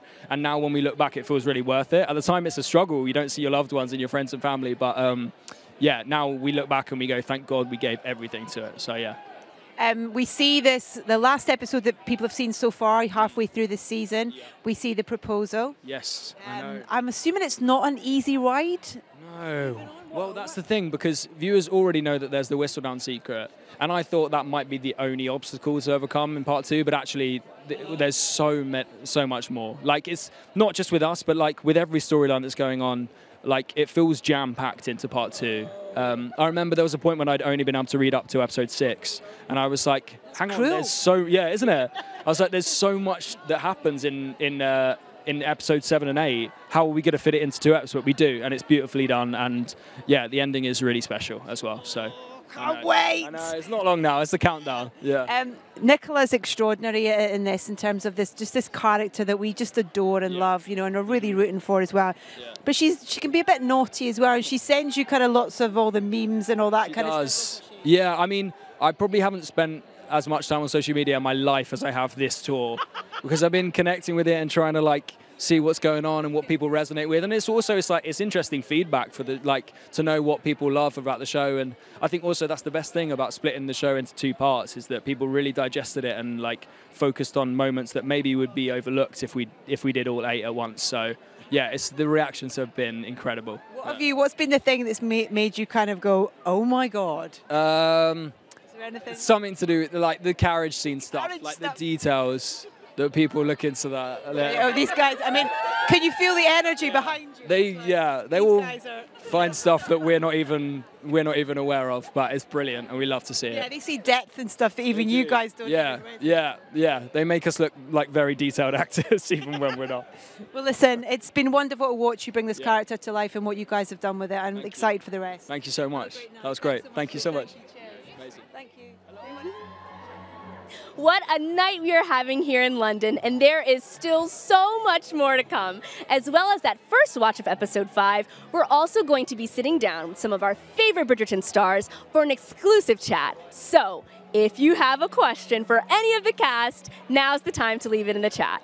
And there's not long before that 5th episode drops on todoom.com. And remember, please don't post any of this to social media. Be kind to your fellow superfans. You promise? Great. All right, Edith, back to you. Okay. Just give it 10 seconds. Whew. Okay, we go. I've seen so many of your videos. Hello. This is great, and I'm so excited because I'm joined on the carpet with one of the most incredible creative voices behind this show. You all love her. She helped to create 2 other Shondaland success stories, Scandal and Inventing Anna. Served as the writer. I'm just going to talk about you whilst you're here for a second. Producer 1 and 2, writer-producer on season 2, and this season she is in charge of the whole shebang. Jess Brownell, how are you? Hi, I'm good. Nice to see you. You too. Listen, how does this kind of world that we have here for you in London and, you know, in Bridgerton land really feel? It's wild to be in the middle of Leicester Square and to have this backdrop. Like, this is a fantasy. It's so cool to see all the fans here showing up. I'm thrilled. This journey that you've had with the show, you know, in terms of with season 3, you're show running, you're in charge of the whole thing. How has that been and what have you loved about that experience? Journey is a really good word. It feels it's been over 6 years since we started season 1, and I feel like I've kind of grown up with the show in certain ways, and certainly this last season I was learning on the job and trying to figure out how to show run, but I was surrounded by an incredible team, and I'm so proud of what we've put together. And that team involves quite a lot of people who've been on that journey as well, you know, in terms of, does that help? Is that a lovely thing in terms of, there's a lot of collaboration, there's a lot of teamwork? Yeah, a few of the writers in the room for season 3 are people I've worked with for 15 years. When I was an assistant, we came up as assistants together, and then there's some new voices in there who are absolutely so talented. So, you know, the collaboration is the best part of this job. We've got some fan questions, if that's okay. I've got Mindy D who got in touch. She wants to know which character you think has changed the most since season 1. Well, obviously, Eloise this season is very different from seasons 1 and 2. We felt like after everything she went through last season, she might have lost her fight a little bit. And, you know, there's a sense that if you can't beat them, join them. But that's not her final resting place as a character. That's a weird way to say that. She will definitely be returning to the Eloise that people know and love moving into season 4. Has that been something that you've really embraced, you know, having these fantastic actors play these roles and really bring them to life and kind of almost, not that they've helped direct the storyline, but there's characteristics there that their performances really highlight, and you know, Eloise is a great example of that, I think. Oh my gosh, Claudia Jessie brings so much to that role. I mean, she's the fastest draw in the West in terms of her lines, just like boom, boom, boom, boom, boom. And we gave her some comedy this year that she just absolutely nails. It's a real physical thing as well with that as well. Even just the way she slumps or she kind of skulks away. And, you know, she's a good one to do an impression of, but I'm terrible at impressions. So not me, but someone could do a great Claudia Jessie impression. The idea as well with this season 3, you know, being split in 2, and where you've left us as fans with this episode before we see episode 5 as well. What can you tell us for fans that are watching in terms of what we can expect with these 4 episodes for this season? You know, it's been so cool to see the way people have reacted to part 1, which in my mind is so tame compared to part 2. Part 2 is just, it ramps up the intensity act after act, episode after episode. So I think people's jaws are going to be on the floor. We pack a lot of story into 4 episodes in the back half. How do you navigate that, you know, in terms of you can't drop stuff. You can't kind of drop characters' storylines and those connections that they have across different storylines as well. Yeah, you know, in a writer's room, we talk about there being 3 kinds of people. You need a finder, a minder, and a grinder. The grinder is someone who's like always coming up with story. A finder is a person who pitches like big ideas. And the minder, it's their job to kind of think about, remember that story we set up 2 seasons ago? We probably got to follow up on that. Or, you know, we said this in episode 1, so we got to keep going with that. I'm actually not a great minder, but I have some incredible minders on my writing staff who are like, remember that thing? I'm like, oh yeah, okay. We'll keep that going. Everybody needs a minder. That's what I'm taking. Needs a minder. Yeah, yeah. Listen, congratulations. So excited for you guys to share the next 4 episodes with fans as well. Great to chat. Thank you so much. Have a good night, Jess. Thank you. Yeah, thank you. So Nicola. Okay, I'm here with our very own Kate Bridgerton. It's Simone Ashley. How are you? Look absolutely phenomenal. Thank you. And I said so that do to you in you. season 2 when we did this premiere last time. You look great. You look great. you. What is it like being here? How are you feeling? It's kind of surreal. You just don't get immune to it. Like, it's one of the most special things that's happened in my life, and I'm so proud and so honored to be a part of this show. I was saying to Betsy Bierce earlier, like, do you guys ever get used to this? Like, how many people just love this show? And she was just like, no. And I think we feel the same way, that we're just so happy that people watch it and they're so touched by it as much as we are when we're filming it. So, yeah, very happy to be here. It must be so rewarding. It's wonderful. It's wonderful. So we've had a question from one of our To Doom viewers, Tanya M, who asks, what's it been like to celebrate Kate and Anthony's love after everything we went through in season 2? It's been a joy. Coming back to set, it truly feels like going back home. Obviously, we are passing it on to Nicola and Luke this season, so that was incredibly exciting. I'm so proud of them, watching them on set and watching them promote this together and travel the world and bring so much joy to people. And exploring Kate and Anthony's love story post-marriage, it's been really exciting to see what they get up to, and I'm excited for the fans to see what happens next. Yeah, we're all very excited. I said to Nicola and Luke, do they give you a handover when you get to be the next, like a handover memo? Like an initiation? Yeah. No, we should introduce that though. Yeah. Please do. Well, thank you so much for chatting to me. You look phenomenal again, I have to say it, and have a wonderful night. You too. Thank you so much. Thanks.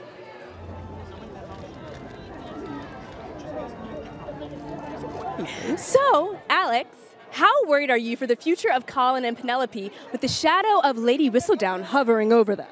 I am very worried, I think, like all the other fans. But we love the drama, we're here for it, so we can't wait to see what happens next. Alex said mess. I love it. Okay, so stay with me here, because this is a bit of a weird question, but it is important, okay? So if you were facing impending doom from a hot air balloon disaster, okay, who would you want from Bridgerton to heroically save you? Definitely Anthony. He's my favorite. He's so sexy, and of course, I will die any day for him. My favorite is that you had that answer loaded up. You were like, as if you'd waited your whole life to be asked that question. That's too good. Well, thanks for talking to us. And for those of you watching at home, we want to know, if you were a family on the ton, what would your signature flower be? I'm thinking lilac. I don't know. Let me know. Episode 5 is going to be streamed exclusively onto Doom.com very shortly. So Edith, back to you in the meantime. Thank you very, very much indeed. Now, I am slightly giddy because I am joined by the one and only Nicola Coughlan, otherwise known as Penelope Featherstone. The fans are so excited that you're here. Hi, guys. Oh, this is amazing. So this is the end of the most incredible tour that started in January? 4th of January, we were shooting stuff, here in London. Wow. And we did New York in January too, so we've been, hard at work for quite a while. How does it feel in terms of hearing the reaction that this season, the first half of this season's had with fans? It's absolutely crazy because season 1 did 82 million in month 1, which was wild. This did 42 million in 4 days. Wow. So those numbers don't make sense to me. I'm not that good at maths, so I don't know. Maybe not, but you're very good at acting. Oh, thank you very much. Thank you. Talk to me about the joy for you of playing this character. It's a beautiful thing. I think that's why I love the show, because it's unashamedly joyful and it celebrates romance and happiness and deep human connection. And it's colourful and gorgeous and fun. But yeah, I love Penelope. She's a gift. I thought when I auditioned she was just the shy girl, and then I was like, oh, she's that girl. And then she's really that girl. It's been amazing, yeah. And to see this relationship as well, you were just chatting to Luke as well, and almost like from that first moment that we saw this friendship on screen, everyone's rooting for them. I know. They're the real underdogs. Yeah. So I think it's beautiful, this show, because every season there's a new love story to hold on to and people see themselves reflected. But on this tour, Luke and I have met so many people who are like, oh, that was me and my husband, or my wife or my boyfriend, my girlfriend. And it's like, oh, gorgeous. Everyone's seen in the show? Absolutely. Yeah, it's a beautiful thing. Yeah, absolutely. The great thing as well is Luke was just saying, is that he's never spent as much time on social media on this tour. And I love the fact that you're constantly showing him stuff as well. Well, the reaction was, yesterday I had like a brief time off and I was like, I'll go on TikTok, I'll switch my brain off. Every video was me, Luke. I was like, my God, get rid of it. It looks like everywhere. Yeah. I just wanted to see some stupid videos. Yeah. I mean, the carnage scene has gone off on one. That's kind of crazy. It made me laugh. There was one video of someone being like, I can hear Pitbull through my wall. And like, just, people are just so funny. I love it. I love it so much. What can you tell us then about these next 4 episodes? You know, we ended this first half with the proposal, but it's not going to be kind of plain sailing, is it? No, not at all. So yeah, we find them in a very loved up place, and it's beautiful on this show. You know, it's lots of different types of love, but there's a real intimacy to this season because they've known each other for so long. But then you have the awful, terrible secret of Whistledown hanging over everything, and it's, yeah, you know that it can't sort of go that way forever. It's nerve-wracking, yeah. And there's in episode 5 as well, there's a I'm trying to pick the words to describe it, intimate. The most intimate of intimate scenes. Absolutely. Yeah. But it's that kind of one of the things that showed us so well was just the balance of everything, you know, in terms of and the comedy, and it's so surprising as well. You know, it kind of you might be sort of crying one minute, but then you're laughing in the next scene. 100%. I think that's true intimacy, and that's true love.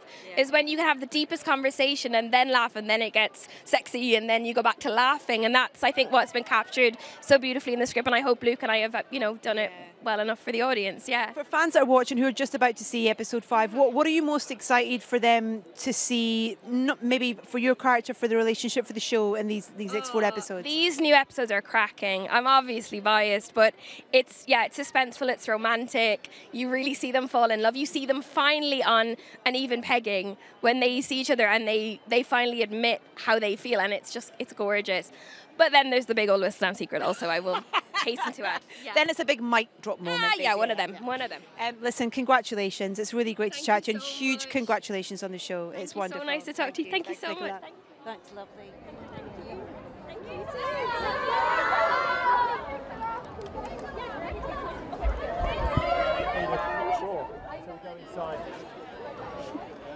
And that is almost it from our red carpet coverage here at Leicester Square. But don't worry, the night is still young and there's still so much more to come. Edith and Gina will be moving inside to their very own Bridgerton interview space, where they're going to be having an even in-depth conversation and exclusive conversations with the cast and producers about the season so far and what we can expect in part 2. So keep sending in those questions and comments because we want to hear from you. And you can meet me over at Shondaland.com, where you can get even more from the world of Bridgerton, including behind-the-scenes videos and the official Bridgerton podcast that takes you inside the show that you all love. Edith and Gina will be back soon, and for me, it's goodbye for now. I'll see you all later. Mwah! Enjoy!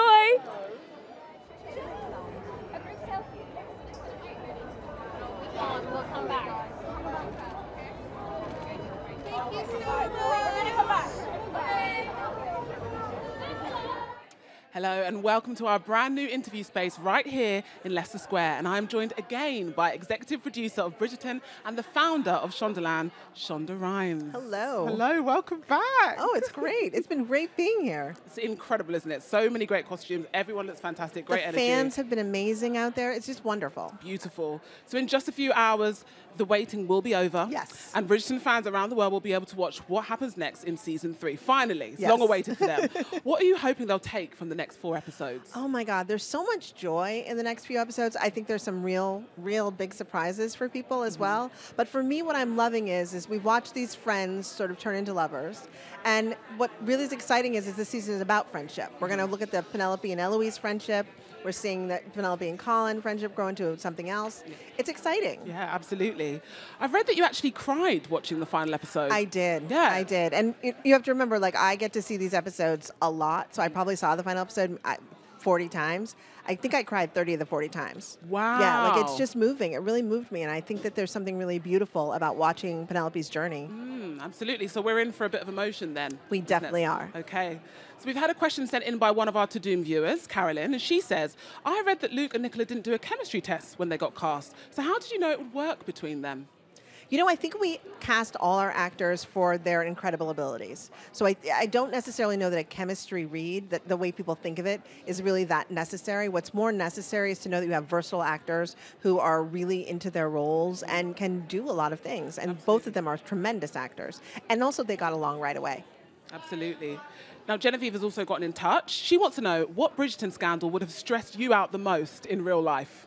Oh, wow. I don't know. Probably the stuff with Eloise.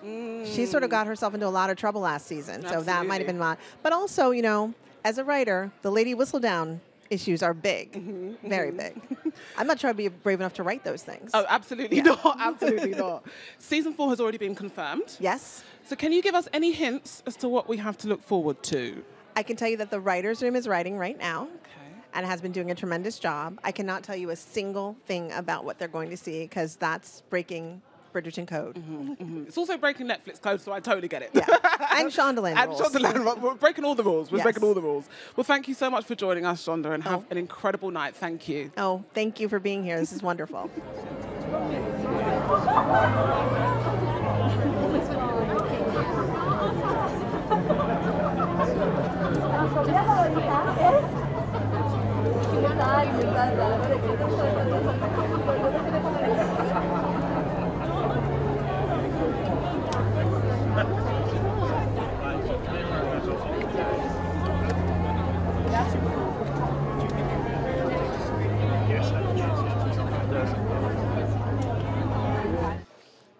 I'm delighted to have been joined by two of Bridgerton's biggest stars, Claudia Jessie, who plays Eloise Bridgerton, and Jessica Madsen, who plays Cressida Cowper. Hello, the two of you.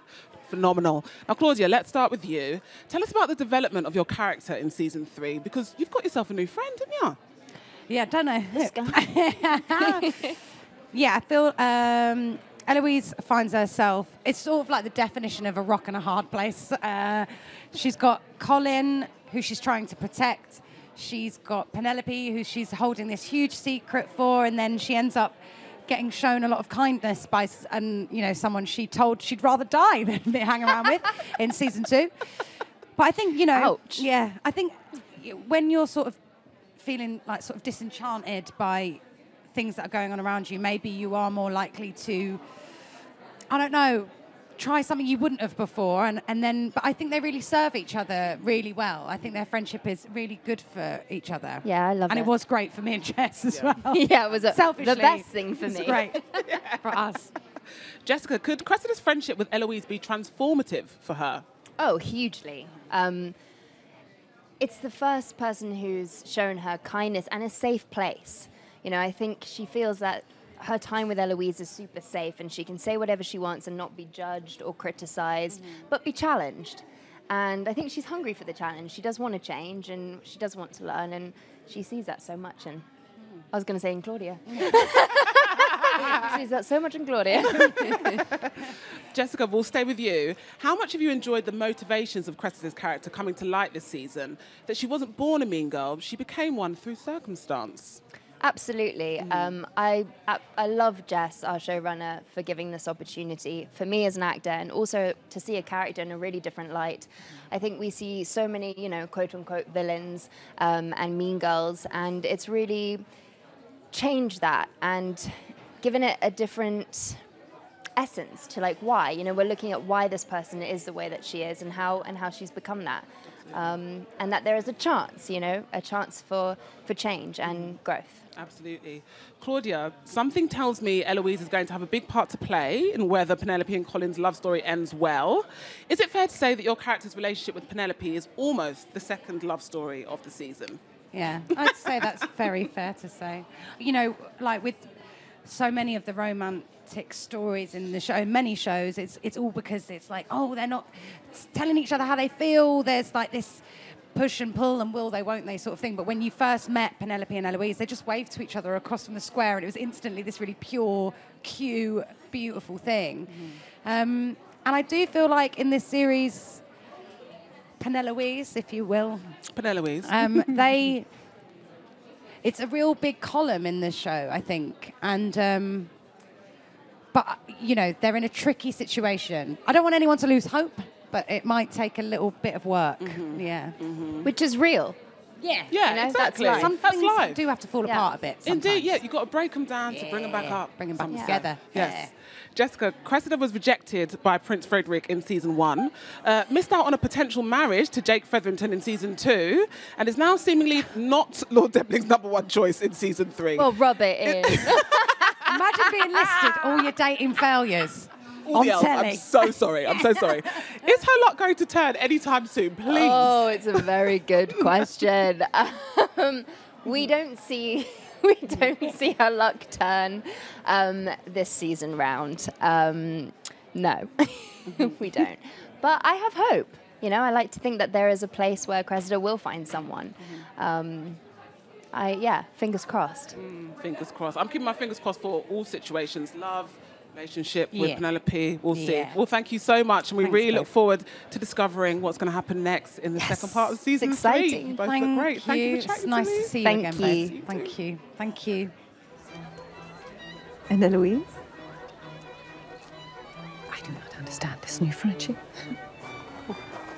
I spent enough time last season trying to assist her until my assistance nearly drove her outside society, so I am not interfering for now. You always see your children so clearly. I hope to be half the Viscountess you are. I am sure you will be even greater. And forgive me, I will move into a dower house as soon as I find one. It is quite a task having 2 girls in society at once. We're here with 2 more of Bridgerton's biggest stars, Ruth Gemmell and Luke Thompson, who play Violet and Benedict Bridgerton, respectively. How are you both? Really good. Wonderful to see you, wonderful to see you.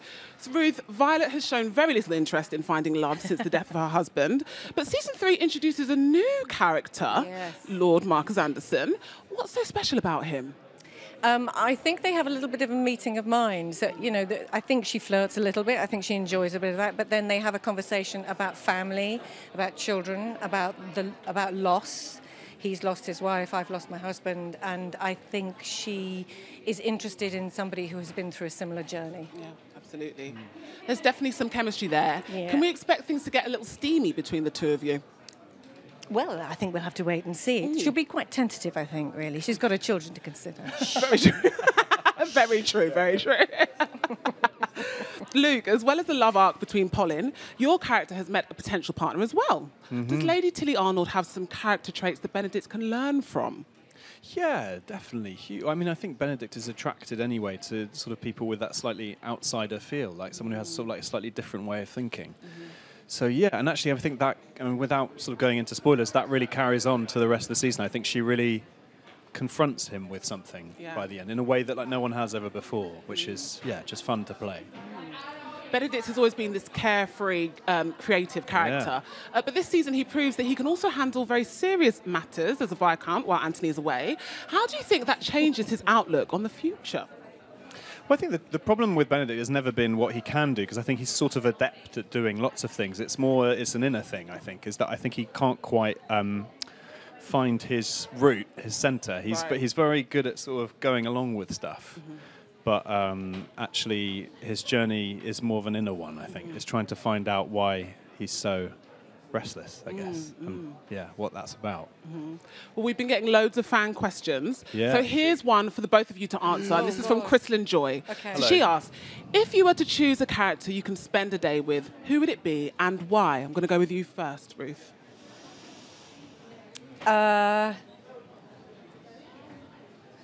Eloise, I think.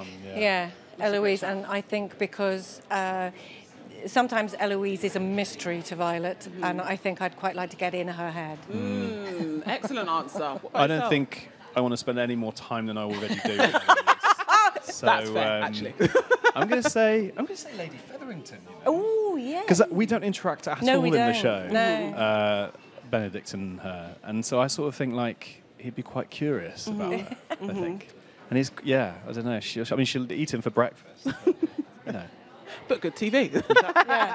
KTF wants to know which cast member is most like their character. What do you reckon? God. That's a hard one. Yeah.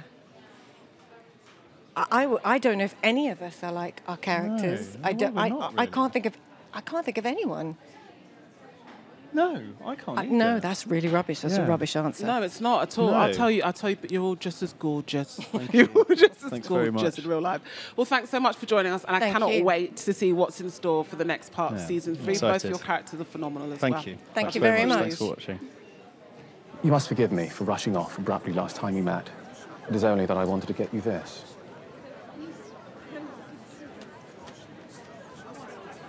I am not a man of many words. And the words I do have, I'm afraid they're not very good. But I do believe in the power of a gesture. Miss Francesca, I brought you some lemonade. Forgive me, Lord Samadani. Mama, I am keen to return home early, if that is all right. Well, let us find your brother and your sister first. Of course. Lord Samadani. Lord Kilmartin. Gina, first of all, I've got to say sorry for crashing your party. Is that all right? All good, all okay, good. thanks very much. We've been joined by another pair of Bridgerton lovebirds, Hannah Dodd and Victor Ali, who play Francesca Bridgerton, and John Sterling. So great to have you here. Debutantes, in terms of this season. What was your kind of expectation of arriving on set, and what was the reality of that first day on set? It was awesome. It's really scary, isn't Yeah, it? it is. It's a bit of a big show. Yeah, just a bit big. But it's really weirdly normal on set. Like, everybody is very, very lovely. I was kind of expecting, these are some big actors. Yeah. But very chill, so lovely. It's just the best place to go to work, It was isn't nice, it? yeah. And everyone's so welcoming as well. Like, Yeah. I didn't have any expectations, but I just hoped that they were just as nice in Hope TV that they'd be nice to in me. person. and they were, and they really were. And so they really did sort of like, they came through, and I was looked after. And what was the first day of you guys meeting? Was that in an audition, or was that on set, or what was that? We had a chemistry test together, didn't we? Yeah. It went horribly wrong. Did it? They booked us, and I'm playing. Could you imagine? And it was really, it went well. It went really well, and somehow I got to do it. But she was like 2 episodes deep filming. You were like filming already, so she came off set and helped out with the It was chemistry. quite scary though, because I hadn't been in the room for my audition, so then that was the first time I was in front of all these people, and I felt like I was auditioning again. Yeah, So I was of like course. trying to be nice, but at the same time, like, oh my god, I'm gonna get fired. Have I got the role? Am I just like pretending? Are Is they this a going to test? cast me again? Yeah. The chemistry's definitely there, for sure. Yay. Yeah. Anna, how does Francesca and Victor's relationship differ from the other couples? I just think it's a completely different love to what we've seen so far, which is so lovely. And it's been really, really lovely speaking to people, especially today, saying that they feel represented by that kind of love. It's like a deep companionship. Yes, we need to celebrate butterflies and everything like that, but it's really, really nice when you can just meet somebody where they're at, not need to change them. Yeah. And that's also really important and really special and deserves to be celebrated as well. So. Thank you, Hannah. John, do you think that... Victor, sorry, I've been doing that all night. Have I've you been doing that? Yes, I have. I've been doing it. Oh my God. We're thrilled to be here. Victor, do you think that John... Yeah, Vic John. Vic John. Do you think... Did he come to London with marriage in mind, do you think? Or... That's a good question. Tell me. I think he came. I think that was at the back of his mind. I think he was of the age to settle down and find someone. But I don't think it was at the forefront. I think he just came to sort of see this world, this new sort of environment that he wanted to sort of explore, and met Francesca. Franny. And I think met good old Franny. Met Franny. Has anyone actually ever called her Franny? She is referred to Franny. Is it? Are you? In the book. Yeah. There you go. Hanny Franny. Hanny Franny. No, and so he came and met her, and he was like, "Yeah, all right, cool. I'll have a crack. I'll try and I'll try." I'll have a crack. That sounds so bad. Oh my god. It's actually a line from the show. That's a line from the show. The writers understand. He thought, okay, let's give it a go. Let's see what could possibly go wrong. And yeah. Great. He had no sort of like plan. Yeah. He just went in, hence why he didn't say anything, and it kind of worked. So. He's running with it. I like Yeah, it. he is. Francesca's been totally embraced by fans. She's just like, you've had Yes, such a you lovely are. response. What do you think it is that fans love about the character? Oh, I don't know, but I'm really grateful. I just think, the Bridgertons are all fabulous and wonderful, and they're really good at holding space and having the confidence in a room, but a lot of us aren't like that. So I think it's really nice that when you can see yourself on screen, and she's just as deserving of love. And it's a scary world, and some of us are a bit intimidated by it, but it's okay. Well, I think the fact that fans love you so much is testament to how great you've been doing. So thank you so much for talking to us, and enjoy the rest of your night. Can't wait to see what happens next. Thank you. Thank you.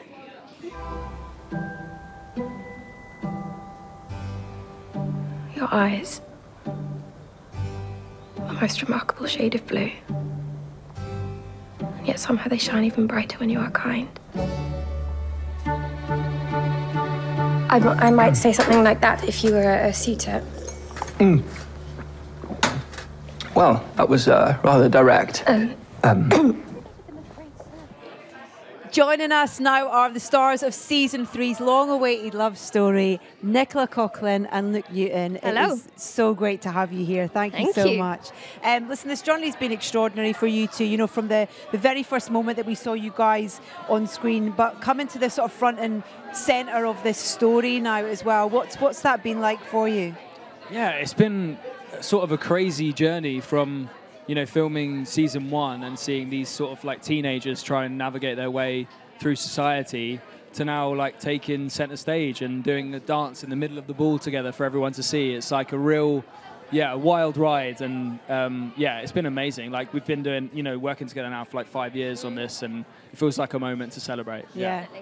We start the season with Colin returning from his travels. You know, he's he's grown up a bit. He's a bit more kind of, worldly wise. Yeah. Did you kind of make up a bit of a backstory in terms of where he'd been, what he'd been up to? Yeah. I mean, I did myself, but then even we had amazing directors this season that just gave me little bits of information here and there, even like down to details like the ring that I had like a story of like where he'd acquired it and what it meant to him. And so it was all like, but also just the costumes tell like 1,000 stories. Like just looking at the details in my costumes, I was like, okay, this is where he's been and these are his influences and this is the wild journey that he's had. So yeah, all the pieces come together. Yeah.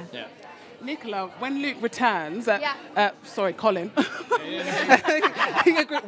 he agrees to give Penelope a bit of a masterclass in charm as she searches for a husband. How fun were those scenes to film? Oh, we loved it. We loved any of the rom-com funny stuff where we just got to be idiots together and Penn being terrible and Colin actually not being much better, to be fair. No, he's not great, to be honest. No, but... it works for him, but for trying to pass down some wisdom is not working for him.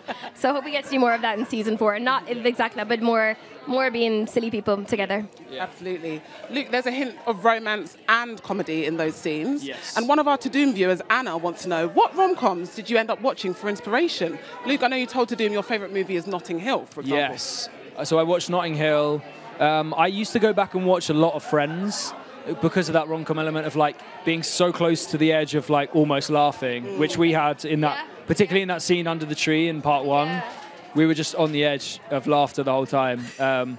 So there's so many. I just lived in the world of rom-coms at that time because it just felt like you wanted to surround yourself with this like romance. Definitely. Yeah. It's also that kind of lovely bit with the decision and the confidence that she has when she decides, I'm going to take a husband. For sure, And that kind of lovely kind of aesthetic that comes with that and the decision to kind of change her look. Was that kind of fun to play with the character as well? It was very fun, and I really love that it develops through this season. I'm excited for the audience to see part 2 because she really starts to feel like the woman who should be wearing those dresses, and the silhouette changes, and it's very grown up for her. And there's some beautiful outfits in the second half. Did you get to get involved in that side of it at all? Yeah, absolutely. John Glazer, who designed this season, he talked about he wanted Penn and Colin's hands to touch, and they're not have gloves on. So I suggested some fingerless gloves, and they made those, and it was very cool. Yeah, very cool.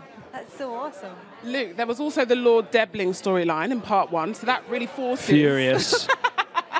really forces Colin to confront those feelings that he has for Penelope. Was it fun to play out this power shift between your two characters? Absolutely. Me and Sam loved it. I mean, there's a lot of the footage out there on the Shondaland website of how we, like Sam and I were sort of playful in the dance rehearsals, even in the moment when he steps in. Yeah, it's very cool. But I think it was good. It was good for him to have some like healthy competition, and it like sets up a bit of a ticking, it's a bit of a clock, and like he's got to make his decision, he's got to make his move.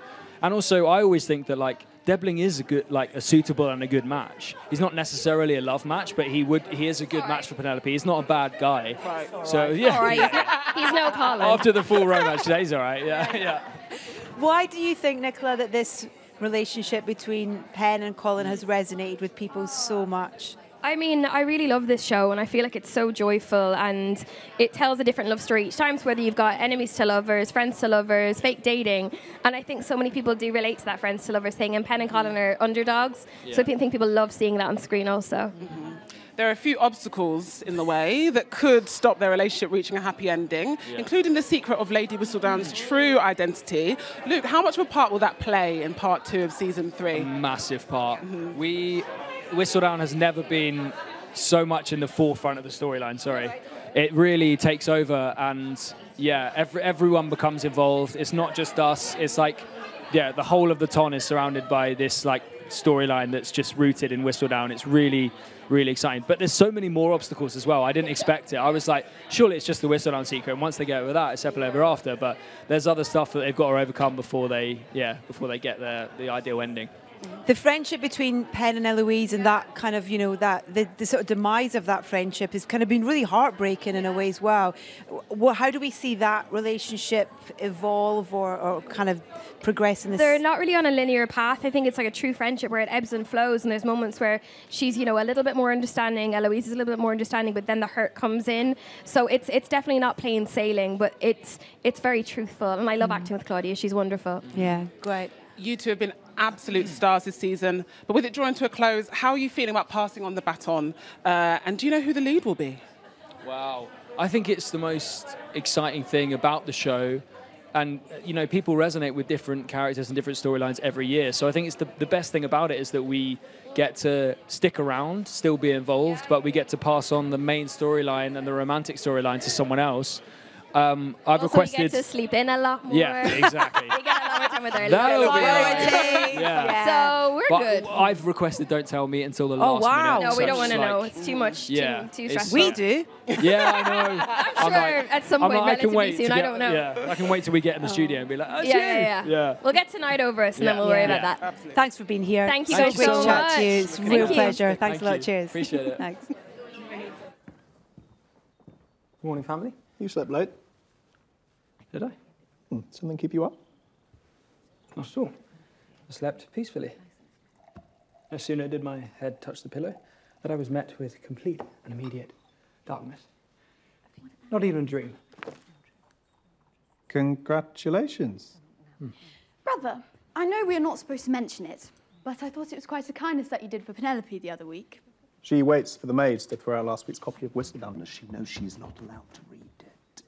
It was unfortunate that Whistledown wrote what she did, or that she found out about it in the first place. Excuse me. Well, I think Penelope is quite fortunate to have you as a friend. Yes. She is, a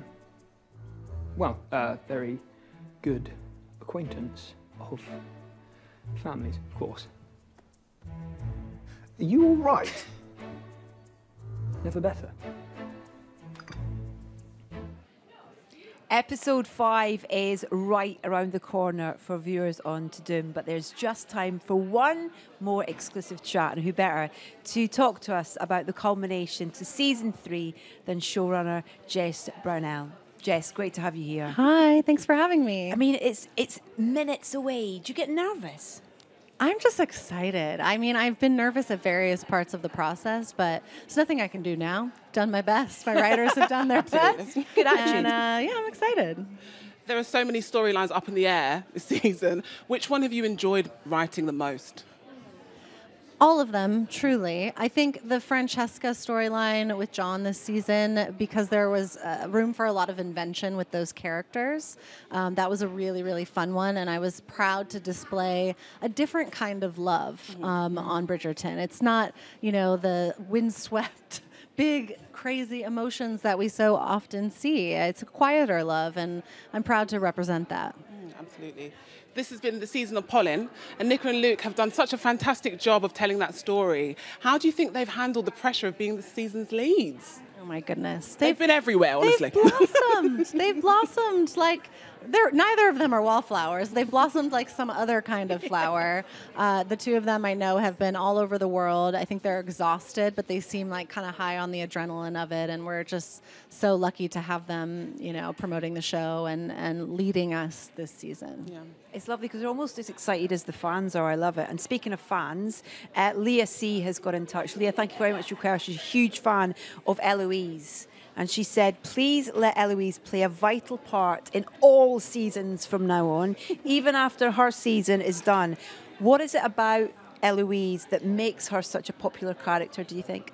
I think she absolutely will play a vital part always because she is the modern viewer in many ways. She represents a modern audience going, what? Like, this is all so weird. Are we sure about this? And I think a lot of us feel that way, but only Eloise, you know, has the vision of being a slight outsider to be ahead of her time enough to realize that. And so that's a nice antidote to everyone else who just kind of buys in for the most part. Now, we know that Bridgerton will be returning for a 4th season, but we don't know who it will be focusing on yet. So can you give us any spoilers in that regard?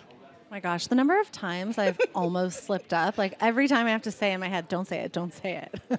I want to. I'm so excited to share it with the fans.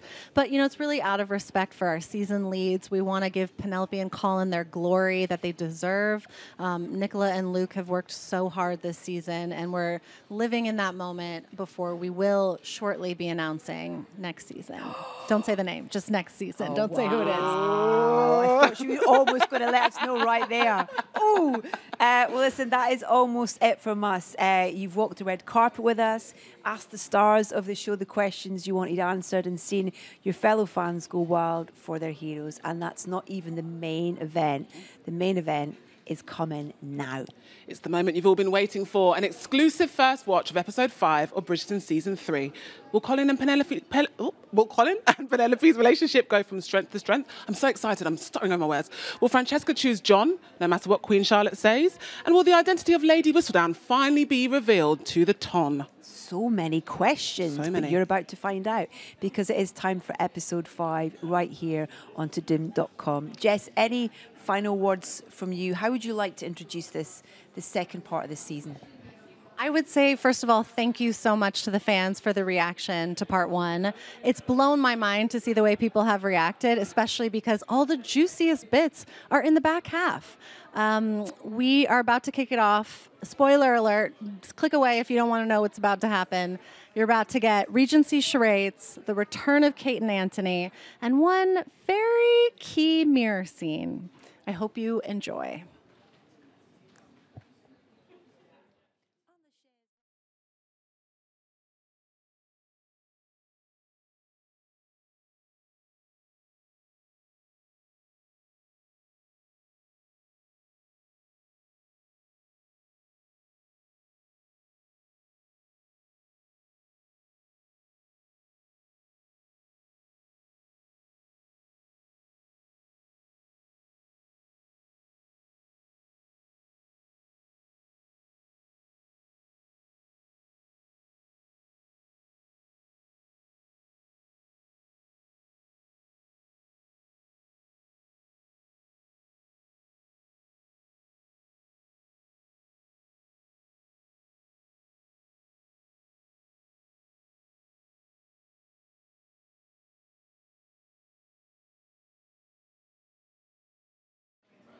Whoa, what do we think?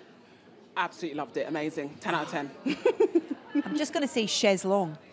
That's all you have to say. All That is all you have. If you know, you know. Yeah, I'm obsessed. I mean, I love part 1, but this was absolutely worth the wait, and I hope that you all agree. What a treat it has been to see episode 5 early with all of you here on Todoom.